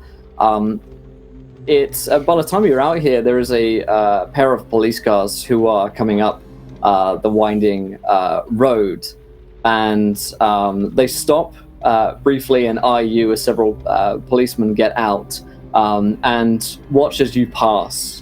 They don't stop you. You'll notice that the orderlies have a brief conversation with them. I give a friendly old lady wave. Yeah, the response time was very fast. You head back down the hill. Where do you guys want to go? How about some lunch? Is anyone hungry? Do you know where your friend lived? I mean, we could maybe go check out his place, see what he was working Also, on. it might be better to sneak your friend out rather than I brute like force how you it. think, Mildred. I like how you think. I'm gonna take a few pictures of the place. Don't go far. He gets out a camera and he's gonna try and get. Maybe we should wait till the police leave. All right. That was exciting. I don't know if I would use Sounds those good words, about. but I definitely felt my blood pumping. I did as well. It's good. It means I'm not dead yet. I believe that you're going to outlive us all, Mildred.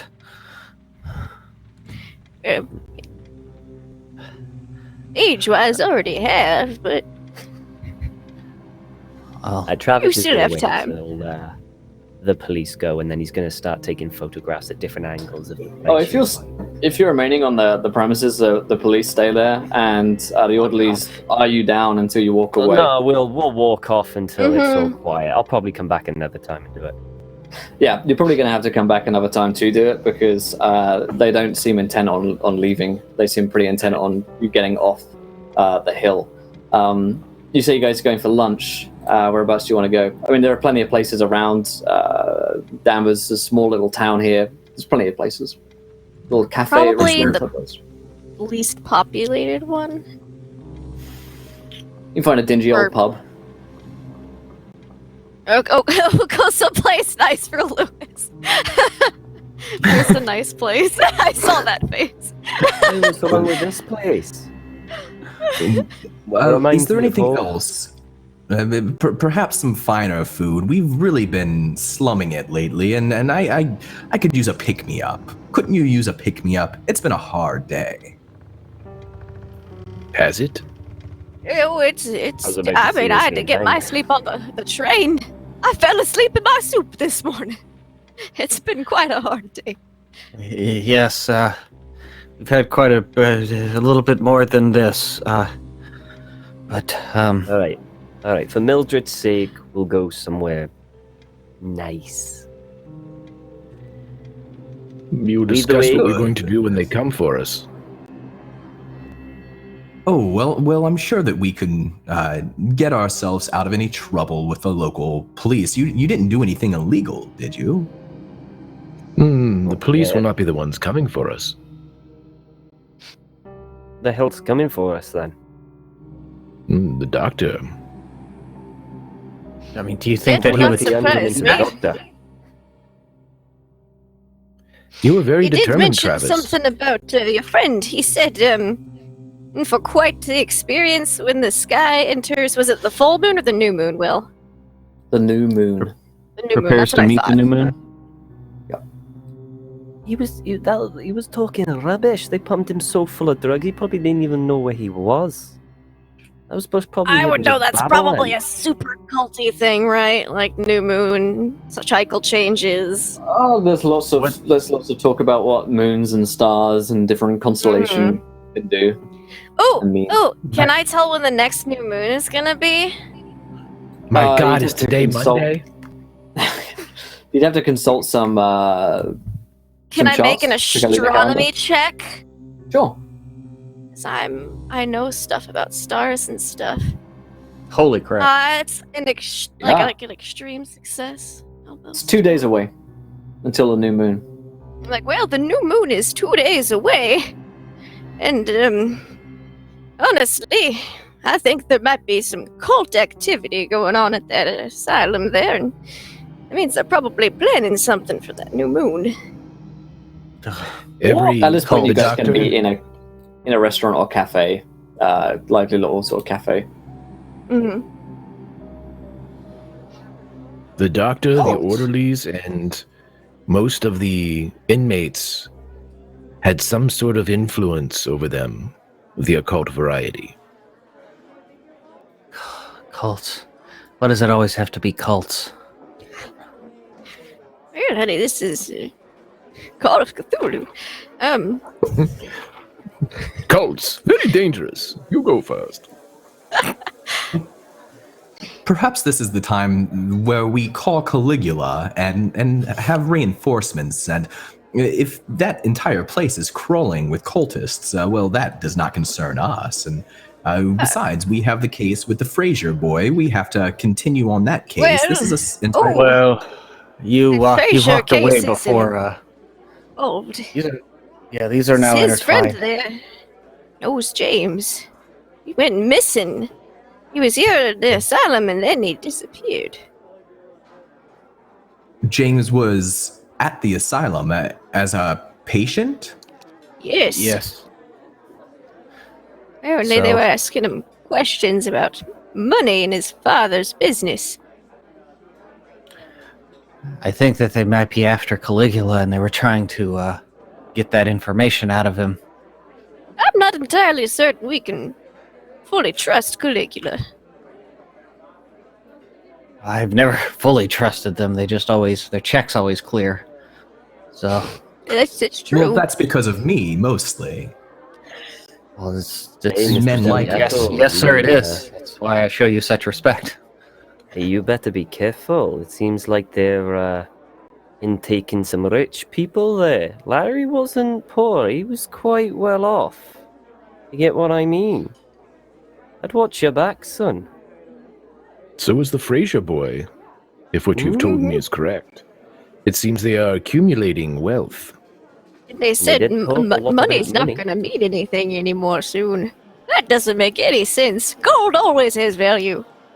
I have this brooch. I'm just going to read out Greg's Wild Magic Surges here. So, Father Carmine, when you next enter a lake, night falls immediately. Because that's not going to go poorly at all. Bad. Secondly, you sprout a vulture's wing between your shoulder blades.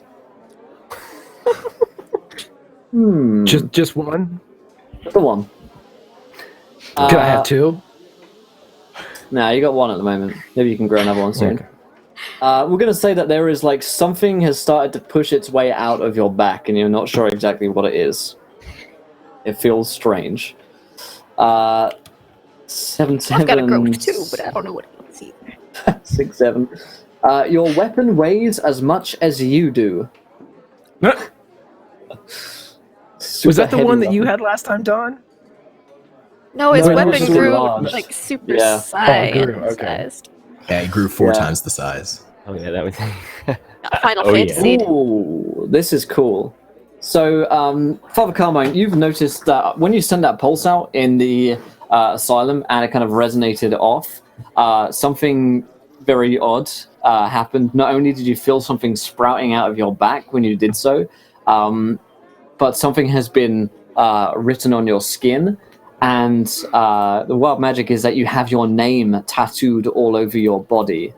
I'm actually going to say that this, when you look down at your hand, you pull up your priestly robes, you see Castor Edwards and Kip Edwards. Their names are tattooed all over your body. And lastly, but not least, anyone trying to scry your whereabouts sees this location. So they're always going to see this cafe when they try and scry you. Nice. Nice. I like that one. That'll be useful. Yeah, right. Daddy, those are your wild magics. I like them. Seth sticks close to the priest from now on. Right.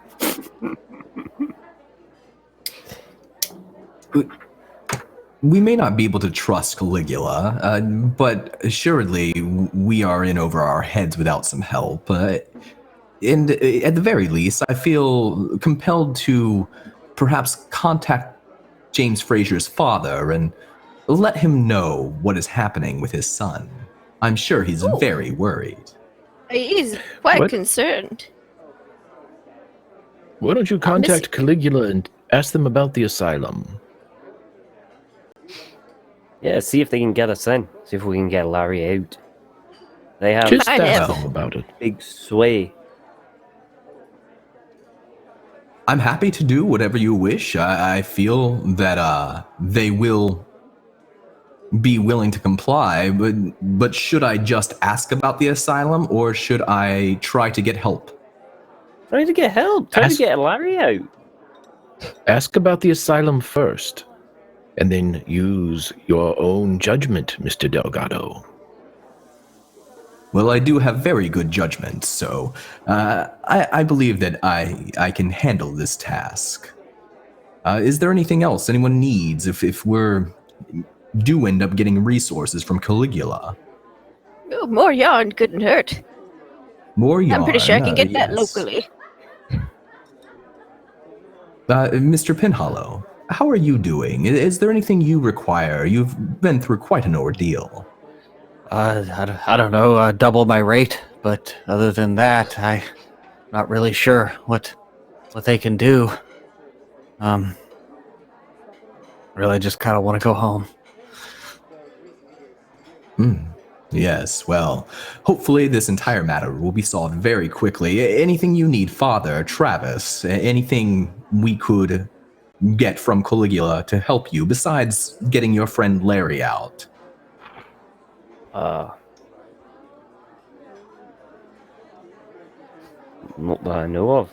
I don't even know what Caligula can get me. I don't even know what Caligula is.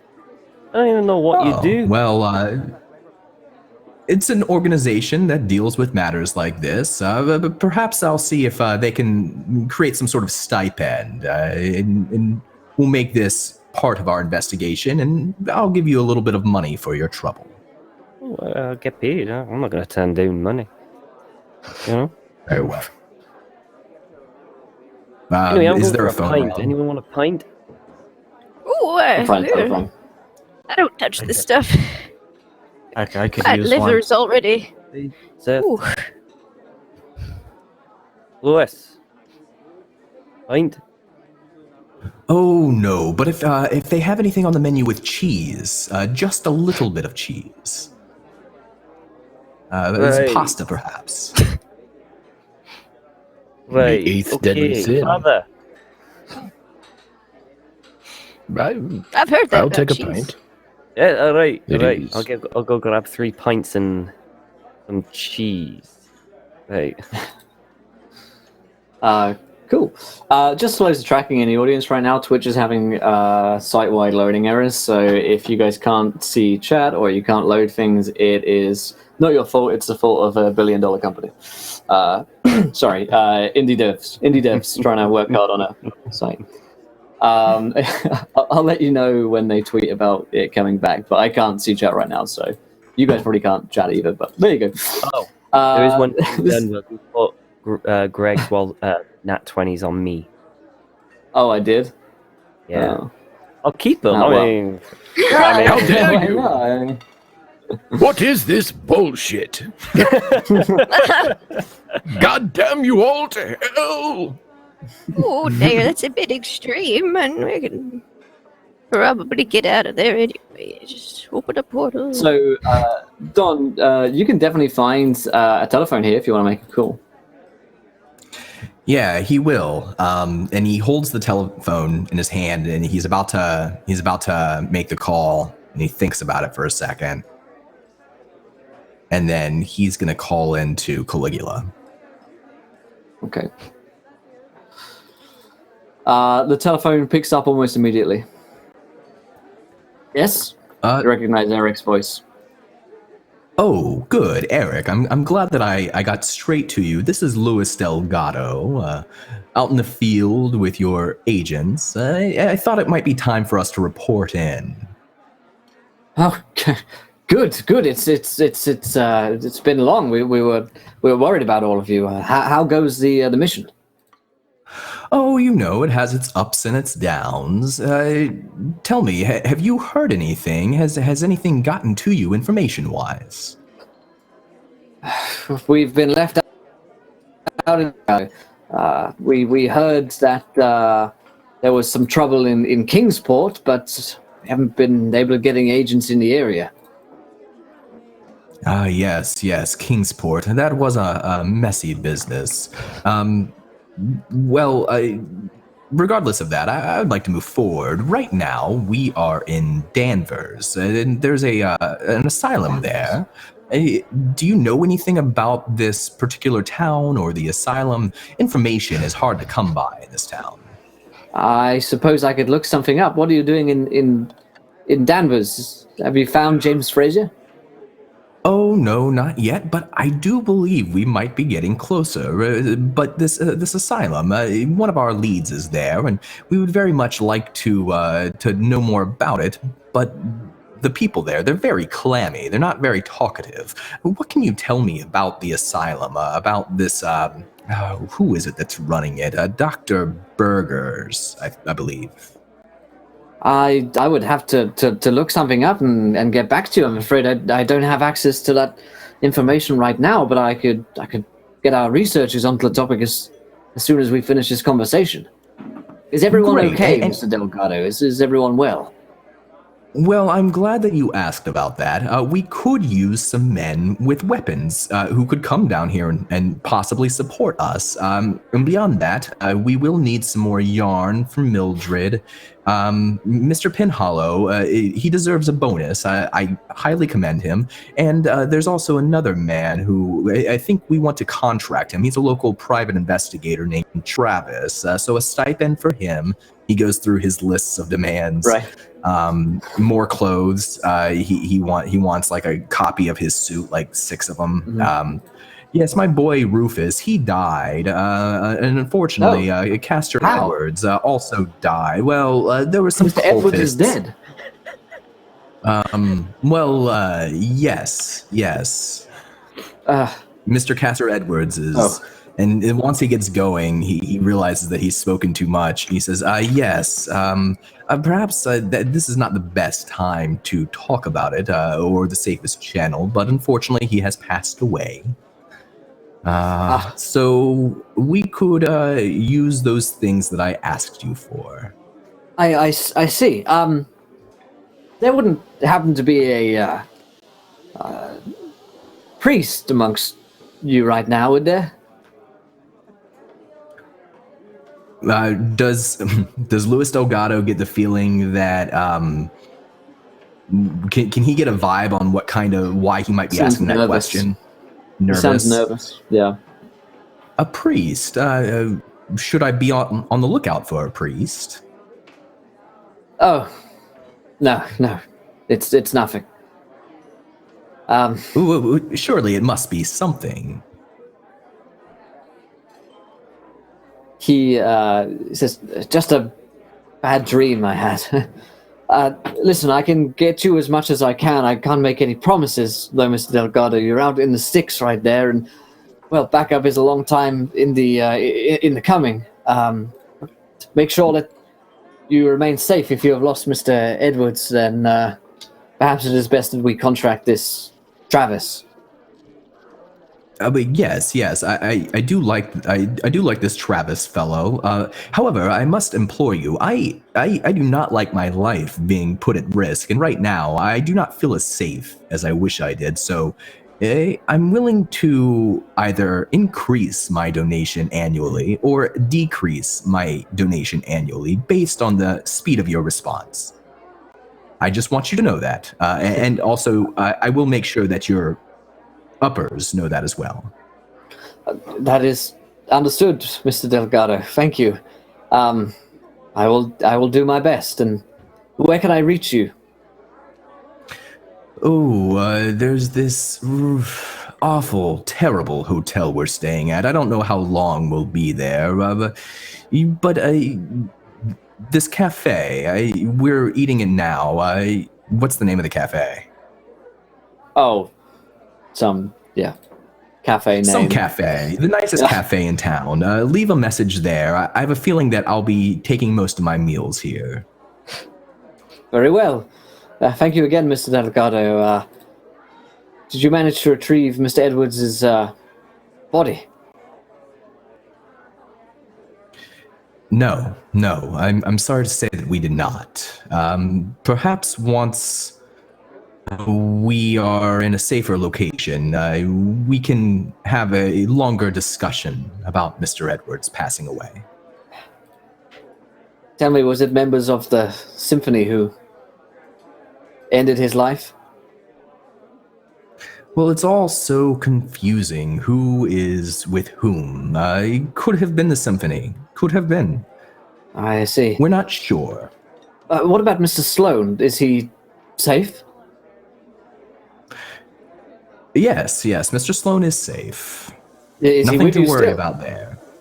He's still with you then? Yes. At least he was recently. I'm away from the others in the moment to make this call, so. Good. That is good to know that Mr. Sloan is still well. Yes. Well, I'll let you get back to it then. I'm glad to hear that at least most of you are still alive and... Yes, chop now. I have to go. Very busy. Thank you for your aid in the matter. Of course, Mr. Delgado. Stay safe out there. Yeah, he's already hung up. Yeah. He's already hung up, yeah. He'll return to the others and say, "Well, I think that went really well." So they're gonna send us people? Yeah. Yes, they'll send supplies and aid. He wasn't committal about how long it would take them, but I think I gave him proper incentive. Good. Did he mention anything about the asylum? No, he didn't seem to know about the asylum, but he did say that he could find out for us, so hopefully, I told him to leave messages here. We could That's contact a him. good idea. You told him where we were? Well, I this didn't tell particular- him. Oh, well, yes, at this cafe here. Father goes over and moves to the nearest window and just kind of looks outside. Yeah, and at hearing that, like, Seth actually starts looking out the window. I start chugging my soup. Travis comes back with 3 pints. See something good Very out quiet. there? Be quiet, Tom. Sorry. Travis comes back with the pints and has a look out the window. Do you see anything good out there? Why are you looking out the window? Just keeping a lookout. I don't want history to repeat itself. Hey. Yeah, that should be better. Right, okay. And Travis will have And a Seth- drink. Oh! Yes. had Seth an absentmindedly grabs the pint and just. Well, I had an ask about cheese, and they said the only cheese they have is in the mouse trap. So if you want that, you can have it. I didn't think you'd like it. Thank you for at least asking. Hey, When you look out the windows, it's difficult to tell if anyone is watching you. When you're looking for people to be watching you, it seems like everyone is. Well, the pea soup is delicious.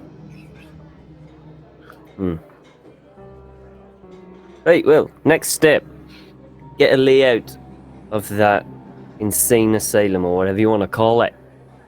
So I can study a layout, Indeed. so if need be, I could sneak in and get Larry out. Well, perhaps maybe. Do you think they have like at the tax office, like blueprints or anything like that? Ooh, that's a of the building. good idea. I had imagined He so. did say he knew the county commissioner, though, so we might have to.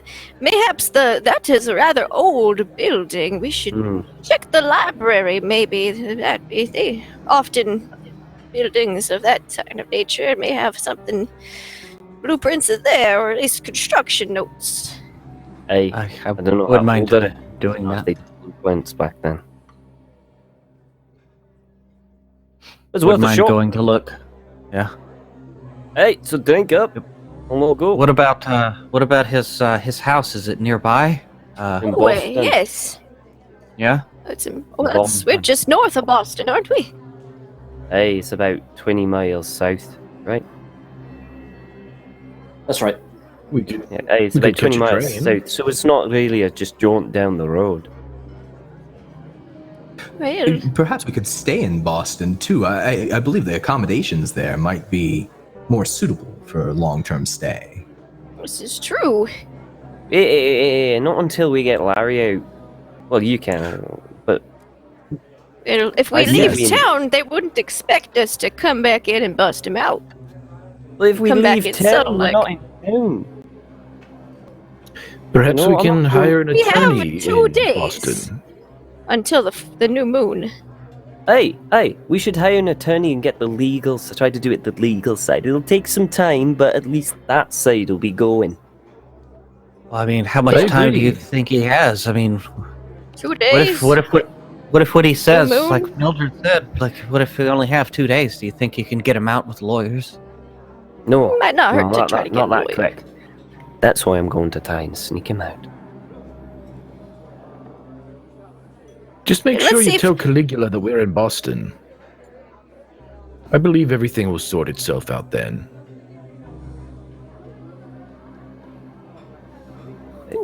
You tell him where you want to tell him to be, right? Ooh, And Travis will down the remaining of his pint, which is like 3/4 of it. Just What time of day is it, Will? Right. At midday, 1 p.m. Midday. Okay.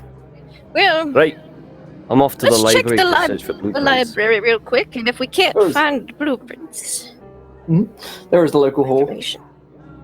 Right. local library hall that you can check into and take a look around.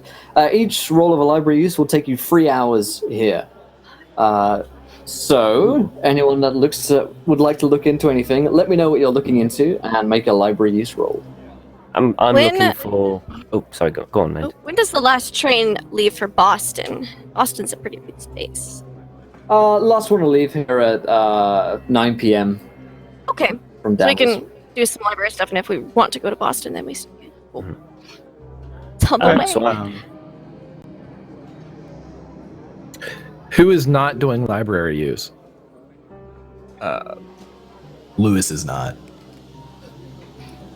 Father Carmine will hang around with Lewis. Okay. I will be librarian it up. All right. So Mildred, just go with you first. What are you looking into? They're going to be looking at blueprints of the area. I want to see if I can find any. Because we saw that cistern, right? That looked newer. I want to see if I can find any folklore or Uh-huh. like legends of the nearby area or pertaining to that part of town or cults Absolutely. kind of in the Yeah. area. I want to do that. Roll me a library use. I'm going to use one of my advantages on this. Good idea. There we go. Just put that down. All right. Library use. Okay. That looks. I got a success. Just a regular success. Oh, there it is. Yes. I will push you a hand up Ooh. on Danvers Asylum Superintendent builds amphitheater for patients. And Okay. feel free to read this one out. Oh, I will as soon as my fantasy grounds unfreezes. Oh, there we go. All right. Oh, dear. Okay. Workmen at Danvers State Lunatic Asylum broke ground today for the establishment of a small amphitheater to be enjoyed by the patients. Residents will enjoy quiet conversation space, poetry readings, and musical performances in an idyllic outdoor setting next to the asylum's reservoir. A beautiful place where water and earth meet, says Superintendent James Berger. Asylum resident and chief laborer Andrew McBride added that his team had some difficulty breaking up and removing a large granite disc bearing an artistic design set into the hillside where the amphitheater is to be built. As the asylum's prior superintendent, Dr. William Shine, had the disc placed on the side of Hawthorne Hill. Dr. Shine, a world traveler, is said to have believed that the granite disc was a symbol of good luck for the asylum. Local residents question the expense of building an amphitheater for mentally ill patients. However, Dr. Berger defends the creation of the amphitheater, explaining it's important to remember that we must... Is there more to this? Oh, it scrolls. Okay, cool. It's important to remember that we must look to the betterment of all our citizens, especially those deemed too delicate or damaged to be part of the ebb and flow of the greater world. Oh dear. Do they have a picture of this disc? No picture of the disc was taken by any photographer. And you're not sure what happens to the disc either. But that is one of the only sort of like newspaper bits on the asylum itself. Okay. Seth and Travis, are you both looking for blueprints? Yeah. Yes. Okay. You both can roll me a library use. I got a hard success with 19. And yeah, I got an extreme success with a 23. All right, I'm going to push you both. You do not find yourselves any blueprints to the asylum itself. That is not something which is kept on public record. But you are given, you are able to find, rather, a map of the environs, which gives you at least a better idea of what the area looks like. So you're not far from the station.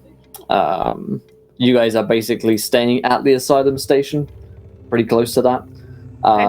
Just north of the asylum itself at Hawthorne Hill. But there are no blueprints which exist, or if they did exist, they are no longer here, kept on record.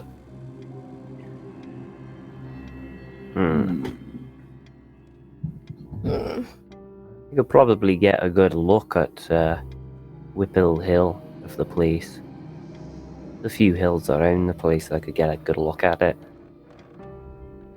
Hawthorne Hill, Whipple Hill. Is there, if we were to look to see who, like when the asylum was built and who built it, is that something that could be accomplished? Yes, it would take you past 10 p.m., which would mean you wouldn't be able to get to Boston. Via the train. You'd have to secure some other kind of... And it would be nighttime, so we probably wouldn't be able to see that far. Oh well. Never mind.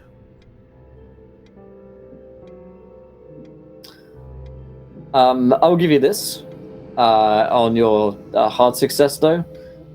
It was erected in 1876. And it was a staggering cost of $1.5 million that this thing was erected. A huge amount of money was invested in it.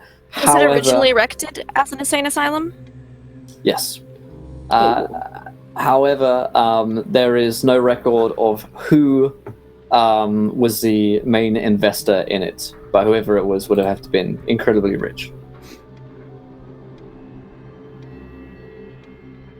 If you wanted to stay and research who the investor was, you could, but that would require another library use. This stuff is all old news, and you're going through old filing systems. Well, I mean, still more work to be done, but if we wanted to leave, I guess we should. It might be good to check out your friend's house. Maybe there's some sort of paperwork there that could help get him out. Hey, a good thought. Maybe I don't know, power of attorney or whatever you need. A good thought. It might be. We can come back in the morning. Shouldn't take too long. Exactly. Yeah, trains are always running. Okay. So you head out. The one other thing I'll give you, Lindy, on your success is that there is a dark reputation about the asylum ever since its erection. Okay. That that there have been a high number of injuries, casualties, and accidents. There has been no formal police report on the matter. Of course not. You take the train to Boston this night, and everyone on the train, you guys are fairly convinced it's either paranoia, which is probably healthy, but people are looking at you. You do make your way into Boston, however, at about midnight, and you come into the station. Finding lodgings here will be simple enough, and people will point you towards where you can find nice hotels or dingy hotels. How close is his house apartment? You could also get to Croswell's apartment tonight if you wanted to go there. Yeah, I'll go there. Okay. So you make your way through town. Even at this late, Boston is fairly busy. So there are cars, people walking around, stuff. Bars are open. People are spilling out from bars at around this kind of hour. And you make your way to Croswell's apartment, which, while it is just an apartment, is no affluent area of Boston, and as such has a security guard on the door. It seems as though you would have to flash a pass, or he would need to recognize you to get through. He's up late, smoking a cigarette and drinking a coffee outside the apartment complex. Mr. Delgado, perhaps you could help out in this arena. Oh yes. I'm happy to slip him some money. You don't know this man, do you, Travis? Have you ever been to his house before? Your friend? No, I've never been to his house. I'd mess it up, you see. He'd never let me. Well, I can at least engage him, and if it seems like it won't work, then perhaps I can provide a distraction while you do what private investigators do. Will do.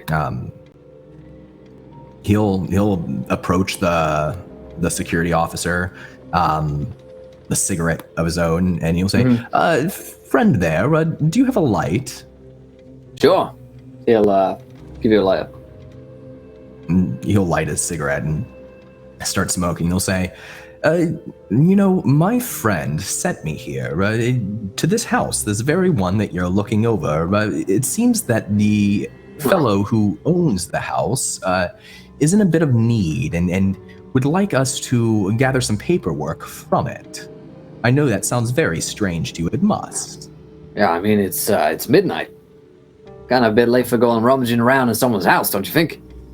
Oh, it's very late. Unfortunately, we came quite a ways to get here. We just arrived in Boston, and it's a very urgent matter. You see, and his name's Larry, right? Mm-hmm. Yeah. Larry's been in a hospital for quite some time, and he would like to leave the hospital. He would like to be removed. Yeah. Yes. Yeah, he's been going pretty crazy. I can see why he ended up in a hospital.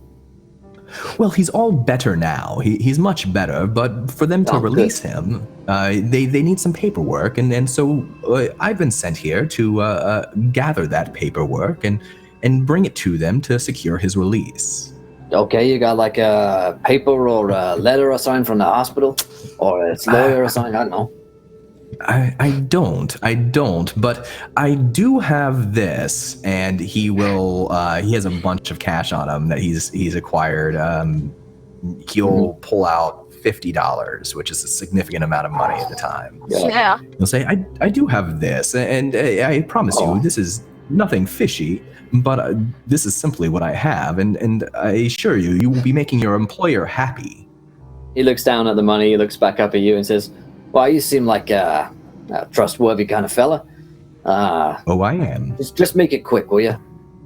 Yeah, it's a note. I It's got a put note some from names his down. doctor, Dr. Grant. I got to put some names down on the register.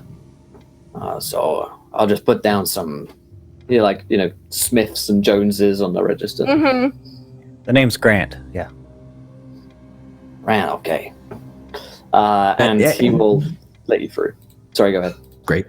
And what was your name, sir? Just in case I can commend you to anybody in the future for other work. Oh, Thompson. Thompson, fantastic, thank you. This way, friends.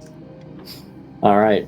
He kind of lets you pass, finishing his cigarette and training into the next. And you're led up the apartment complex until you come to Crosswell's door. The problem is that you don't have a key to Crosswell's apartment. From this way, there is only the door. It's possible that you could reach a window via a emergency exit, and going round, you could probably get to a window. Travis will have a look at the lock. He'll have a look around and he'll go, make sure that no one comes around here, okay? He'll Oh, I'll reach just in, stand here and knit in front of you. take out kind of like a rudimentary lockpick kit, and he'll just start trying to It's pick the lock. interesting. As soon as you like pull a lockpick in, it clicks and opens, and you realize that the lock wasn't even locked. As he the does door that, just he slides pulls out open. his gun. He pulls out his gun and he's in a Well, that's very one way to pick a carefully lock. go in. And he indicates he's them good. to be quiet.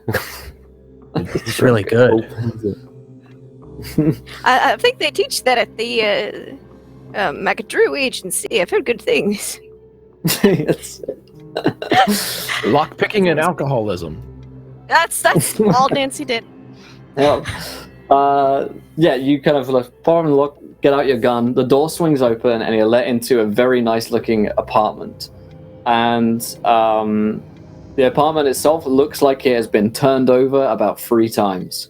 There are papers everywhere. The bed sheets are in a mess. All of the drawers have been pulled out. All of the, it's just an absolute chaotic mess in here. Looks like someone has definitely been in here. Good Travis heavens. is going to thoroughly search the apartment for a person, like cupboards if they're hiding under the bed, stuff like. Make sure there's no one in this apartment. Before you begin to do that, let's take some pictures beside this clock. That way they'll know that we weren't the ones that did this. I think it'd be more important to find out and make sure there's no one in here first before we start taking pictures together. You do a quick sweep. Okay. The room is empty. Okay. Right, okay, now if you want to take a picture by the clock, fine, I suppose. It tells us when we got here, so the man downstairs can corroborate that we weren't the ones that had time enough to do all of this. Well, then we could just ask the man downstairs then. If you trust him, sure. It's not a Thompson bad seemed idea. like an amiable enough chap. Well, you take the photo. I'm gonna have a look around. Now, how well did I know Larry? Like, were we more Okay, so acquaintances? what you knew about Larry is this: he was an author, a writer, and economist. So he is very well educated, and would have lectured at various different universities across America.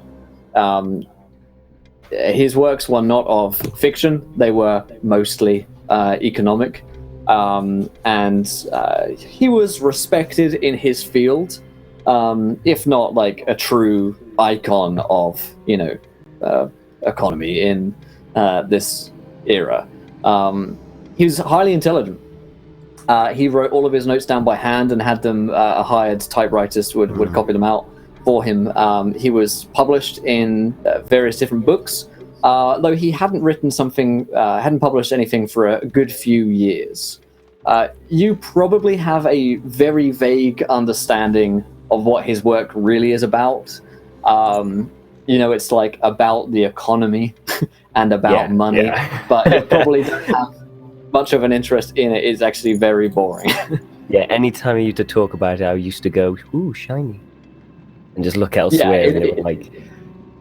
It was not like Economy 101 for Dummies. It was academia, which is dry reading at best. In that case, Sepul's sorry. Sorry, I'm just basically going to, in that case, because Travis has had experience before in searching apartments and stuff, as he does, he's going to look for secret compartments in general places that people might hide them, like under the bed, loose floorboards, in drawers maybe, there's a hidden compartment, basically stuff like that, anything in the pillow or something like that. So he's going to do that across, mainly focused in the bedroom area. Okay. Yep, you can roll a spot hidden. Anyone else doing anything? And Seth was going to, Bilge. like, this guy was probably pretty well read, so he'll go through his library. Yeah. Cool, you can roll a Bilge spot hidden through there. It's gonna do that too. She's gonna look around. Can she assist in looking? Sure, I'll give you a plus 20%. I'll assist Seth. Cool. I failed, unfortunately. Oh. It's alright. Oh, wait, that went the wrong way. But I That- still failed. Yeah. Okay. And Travis failed. Yeah. So it looks like this place has been done over. And Travis, by your expectation, whoever came here probably found what they were looking for. It's you do find a hidden floorboard, but you pop it up and its contents are empty. There's nothing under the bed either. So if there was something hidden there, it is now gone. As for Seth and Mildred, the books are there. There's nothing that strikes you as incredibly important about them. They are basically books on economy from various different academic writers. Okay. So that's what you guys have turned over so far. Will, while all this is going on, Father Carmine comes up to Mr. Delgado and says the following. You're the only one I can't understand, Mr. Delgado. Why did they send you out here? Well, I asked to come. You see, I help support Caligula's efforts by providing them money Yes. and resources. And, No one suggested that you do this? Mr. Delgado, nobody said what an adventure it would be. No. Honestly, I could do without the adventure. It seems that it comes a time in your investments where you need to make sure that your money is being spent wisely.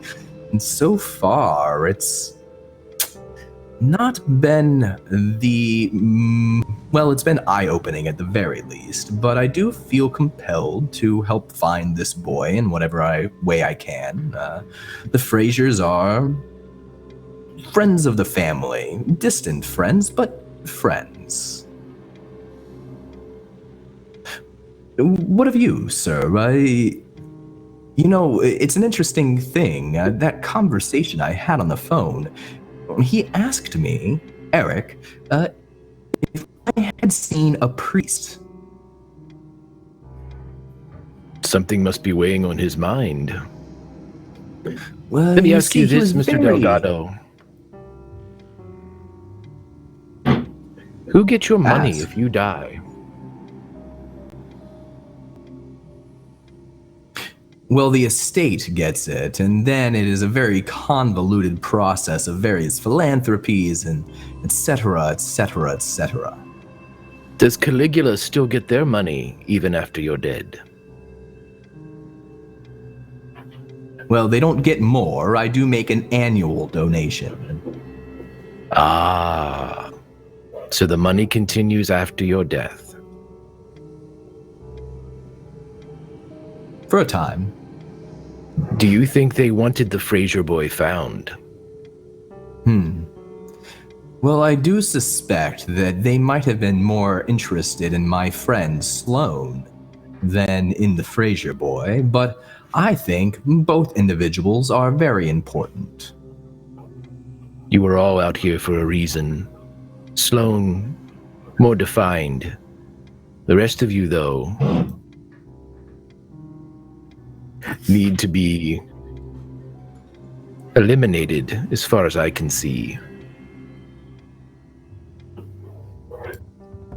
You think that Caligula wishes us all dead?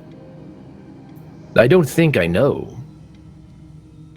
I'm not sure about Crabapple, but I believe that she has outlived her usefulness. And Penhollow, I believe he was a lore. That is an interesting theory. Father, when I spoke to Eric, he seemed afraid of this priest he mentioned. He wasn't seeking him out because of his conscience. It seemed that, I just got the sense that perhaps not. If you have information that could protect us and protect our lives, please be forthcoming. I believe that Caligula intends for you all to die out here. That's just a theory, though.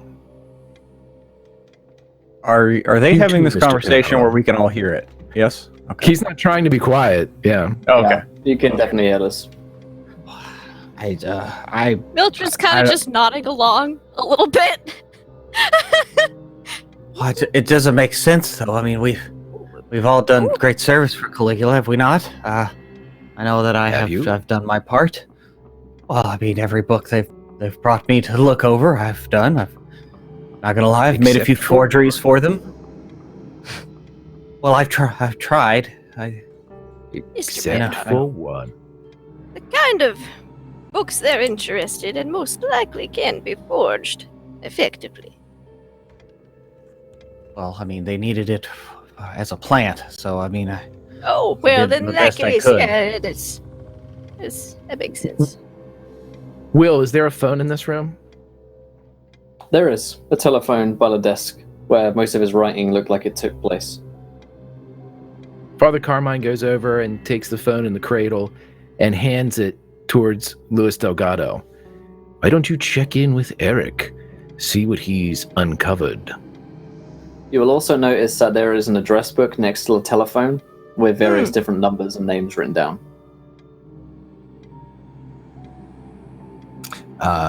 Lewis will take the phone. You'll say, anything you wish me to convey in particular? I will say, I did not tell him that I met you. That's what's taking Would you them like- so long. Would you like me to convey that information, or would you prefer me to keep it quiet? Oh no. Let him know I'm here. I'm Very just gonna well, look Father. through this address book. I'm gonna help Mildred look through that address. Yes, thank you. My vision's not great. Hold the light for you, No. ma'am. The last numbers that he called include a telephone call to the asylum, presumably in order to set himself up to go there, which went directly to Dr. Berger's office. It's a matter of public record, that number, so you could have looked that up probably while you were in the library. Secondly, he had made a telephone call to James Frazier. And before that, he made a telephone call to Gerald Frazier, James's father, a wealthy investor and economist of similar wealth to Mr. Delgado. Are there dates? Did they mark what dates these were on? No, it looks like his mind was coming apart from his scrawlings Okay. and ramblings. Yeah. Just picking up pieces of paper here, he is writing a lot of rubbish. Or at least you can't comprehend it without, Yeah. analyzing this. I'm gonna take some Lewis, of his writings and just stick it in my knitting bag to analyze. Lewis, do you make a telephone call? Yeah, he'll call Eric again. The phone picks up almost immediately. Yes?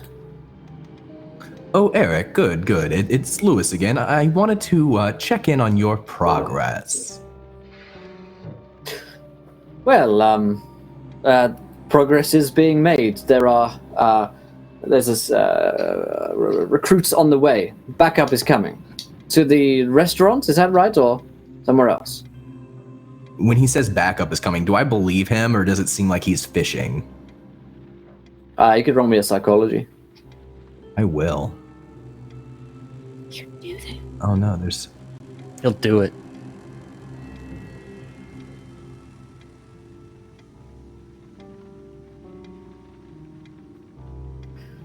Let's see. No, it's difficult to tell. Oh, He man. comes out of it fairly quickly. No, we're not currently there. We will be arriving in Boston in the morning. We're going to visit the home of the boy come morning. We could meet you back in Danvers if that is your preference. Wherever is best for you. What is your current location? Oh, we're just stopping off at a place with a phone before we start traveling. Like I said, in the morning, we'll be at the boy's home in Boston, and then from there, we'll be returning to Danvers, I imagine, unless you prefer us go elsewhere. Oh, and that priest you asked me about, he is here as well. I did meet him. He's absolutely charming. Really? Oh. Interesting. Father Well, Carmine, is that the priest you were interested in? Perhaps, yes. The name escapes me. It's been a long day. It's very late over here, and good. That is good. The boy's home, you say. Which boy are we speaking about here? Oh, Larry. Larry, he's a boy to me, but the author, the economist. I see. Yes. He's a friend of the Fraser boy, and we're just trying to locate him so that we can speak to him. Very well. Very well. All right. That is good. That is good. I managed to do a little digging on the hospital for you. Oh, thank if you. You're still interested. Oh, I'm very interested. Mr. Berger formerly had a successful tenure at the State Lunatic Asylum in Austin, Texas. His professional record is impeccable, although his contributions to professional journals and attendance at conferences has slacked off in the past few years. Presumably his workload has grown heavier. He's been there for 10 years. He's not married and does not have any family in the area, and he lives on the premises. That's what I managed to dig up for you. Well, thank you for that. More than that, I'm interested in the actual reputation, rumors about the establishment itself. So as you continue to look, keep that in mind. And where would you like us to meet your resources that you're sending us? Wherever is easiest for you, at a hotel room perhaps, or Yes. I'll confer and I'll get back to you with where we'll be. Of course. Well, thank you. Good night, Eric. Take care. Help is on the way, Mr. Delgado. Fear not. He's already hung up. Yep. All right, but what did Eric have to say there? Anything good? Could we hear some of that? Nothing particularly useful. He did say this about Berger, and he'll repeat what was told to him about him being pretty squeaky clean. Either he was hiding something, or he's just poorly informed. He did seem fearful when I mentioned you, Father. He seemed a little nervous, like I said before. And he expects us to be here tomorrow morning, which gives us plenty of time to go wherever we'd like. I think you might be right, though. Perhaps avoiding Caligula for now might be wisest. Oh, well. I believe they already know where we are. Well, Perhaps not that's- Eric, but... Oh, I where think are there's you? something coming for us. Well, just would you mind if I made a quick phone call, real quick? Offers the phone. I could call up my really old lady friend. The telephone picks up. There's a male voice on every end. Why, hello there. Oh, hello there. This is Mildred Crabapple. Miss Crabapple, it has been a while. I can't with this voice right now. Sorry. I just need to scream on mute. It's fine. Well, I was just wondering if we had any people in the Boston area that I could contact. Oh, why? Well, you certainly did. Oh, where might I be able to find them? Well, right now I'm standing over the body of some old woman, bullet between her brain, and I'm just considering what the best way to dispose of her fucking old, decrepit corpse is. Well, shit, and I hang up the phone! At the same time as you hang up the phone, the windows implode. And at this point, that's where we're going to end tonight's episode of Call of Cthulhu Doors to Darkness. Amazing. I think that's the perfect way to end it, is Mildred just yelling, oh shit, into the phone. Oh, shit. Hang it up. Hang up the phone, windows implode. Incredible. Oh, well, my friends, that is where we're going to end tonight's episode of Call of Cthulhu. Hopefully you guys enjoyed tonight's episode. Certainly, it was goddamn fun and pretty interesting insight into getting some new characters and the beginning of our second leg of this dark mystery. Stick around, because we've got Warhammer coming up in just a few minutes' time, Beneath Dark Bowels, as we get into some more Burning of Heretics and Purging of Beastmen. If you enjoyed the show, of course, hit the follow button and join us. But let's go around the cast and crew. Did we enjoy ourselves? And where can we find you guys online?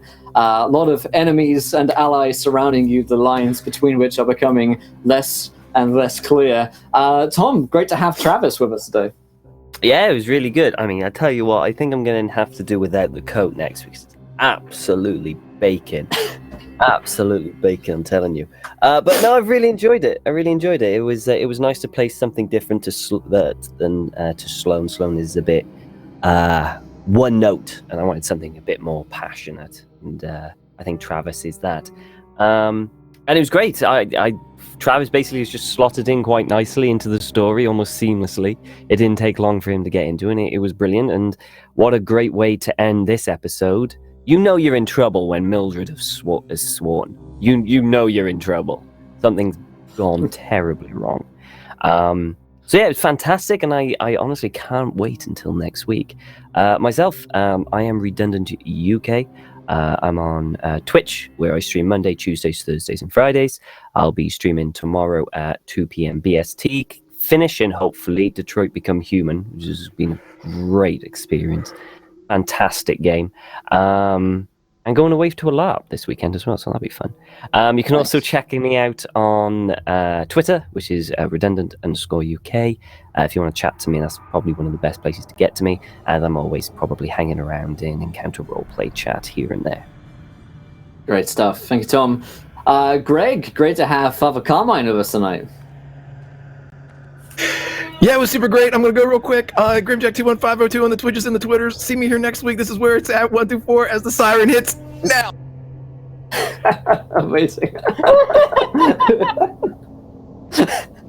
It's like a fucking QTE. That's not a siren, that's a drill gun. Oh, dear. Lindy, same questions. Well, that was fun. Things are great. That was really the perfect ending, though. And I want to just say how much I love that Tom's playing a Scottish private investigator from the Macro Agency. It just warms the cockles of my heart. And I'm really interested in Greg's new character. He's very mysterious, but also a little culty, and it just I'm so excited. I can't wait to see where this goes. You can find me online at LaughLoveLindy on Twitch and Twitter, here every Wednesday for the most wonderful game of Call of Cthulhu ever. And then 3 hours later, I'll be back for Star Wars, where I lose like 80 years practically, and I'm just a 12-year-old blind kid. Thursdays, you can find me on WebDM's channel, doing more D&D. Fridays, Grimjack21502's channel for Firefly RPG. It's super great. It's super awesome. Every other Saturday, Power Square RPG. And then every other Saturday that's not that Saturday, you can find me on Scoticus's channel, DMing Pirates of Paradise for the next few weeks. Sundays, RPGN with the Fantastic Pruitt, where we do clips of all sorts of shows throughout the week, so people send in those clips, encounter roleplay stuff. Sunday evenings, Pulp Cthulhu at Grimjack21502's channel, which is also super cool. Tuesdays, Tomes and Tentacles podcast gets released. It is awesome. It's got Don. It's got Will. It's got Greg. It's awesome. And then on my channel, Tuesday evenings for Out of the Abyss. Wow, thank you so much, Lindy. Breathe. And Don, any questions? Oh, that was awesome. I love all the characters this season. Getting to meet the 2 new characters is great. I love that there's little tiny connections to previous characters that they're really like, there is a sense that this story builds off of the stories that came before. I love that. I'm really enjoying playing Luis Delgado, who I think thinks he's a mastermind of something, but really just botching it up everywhere he goes, and it's a blast to play it. Can't wait for next week. Follow me online on Twitter at Jonathan Fry, Tomes and Tentacles podcast on Tuesdays, which is awesome. It's getting towards the end of the season, which means that story is going to be wrapping up here in just the next month and a half or so, a couple months. So that's going to be really cool. And then Dice Tribe podcast on Thursdays, which takes place in Schult. It's high adventure, swashbuckling, lots of dinosaurs and people getting eaten. So check it out. Great stuff. Thank you, Don. And Pruitt. Oh my God. Well, when you're going to end with that voice, it's not going to be a good ending, but I can't wait to see how it begins next week. I'm Jonathan Pruitt with WebDM. You can have my game on Tuesday nights. I'm here 9 hours with Will, either here or over on Saber Dice channel on YouTube. Of course, with Lindy RPGN. Actually, Saturday morning, I'm going to be on Scraticus's channel for a little one-shot action. I'm looking forward to that, but I can't wait till it all starts next Wednesday, 1 week. Great stuff. Well, oh boy, this was an episode. I can't wait for the next one. It's gonna be bad. It's gonna be bad, but it's gonna be good. It's gonna be so good at the same time. But myself and Pruitt are gonna head into Warhammer here, so we'll see you guys in a few minutes' time. Thank you for watching Call of Cthulhu. Catch us back up on YouTube if you've missed any of the episodes or on the playlist over here. And keep an eye out for possibly a very special little event happening with Call of Cthulhu soon. But until then, my friends, try not to throw too many nat ones. We want to be here laughing when you do. Good night, everybody. Bye.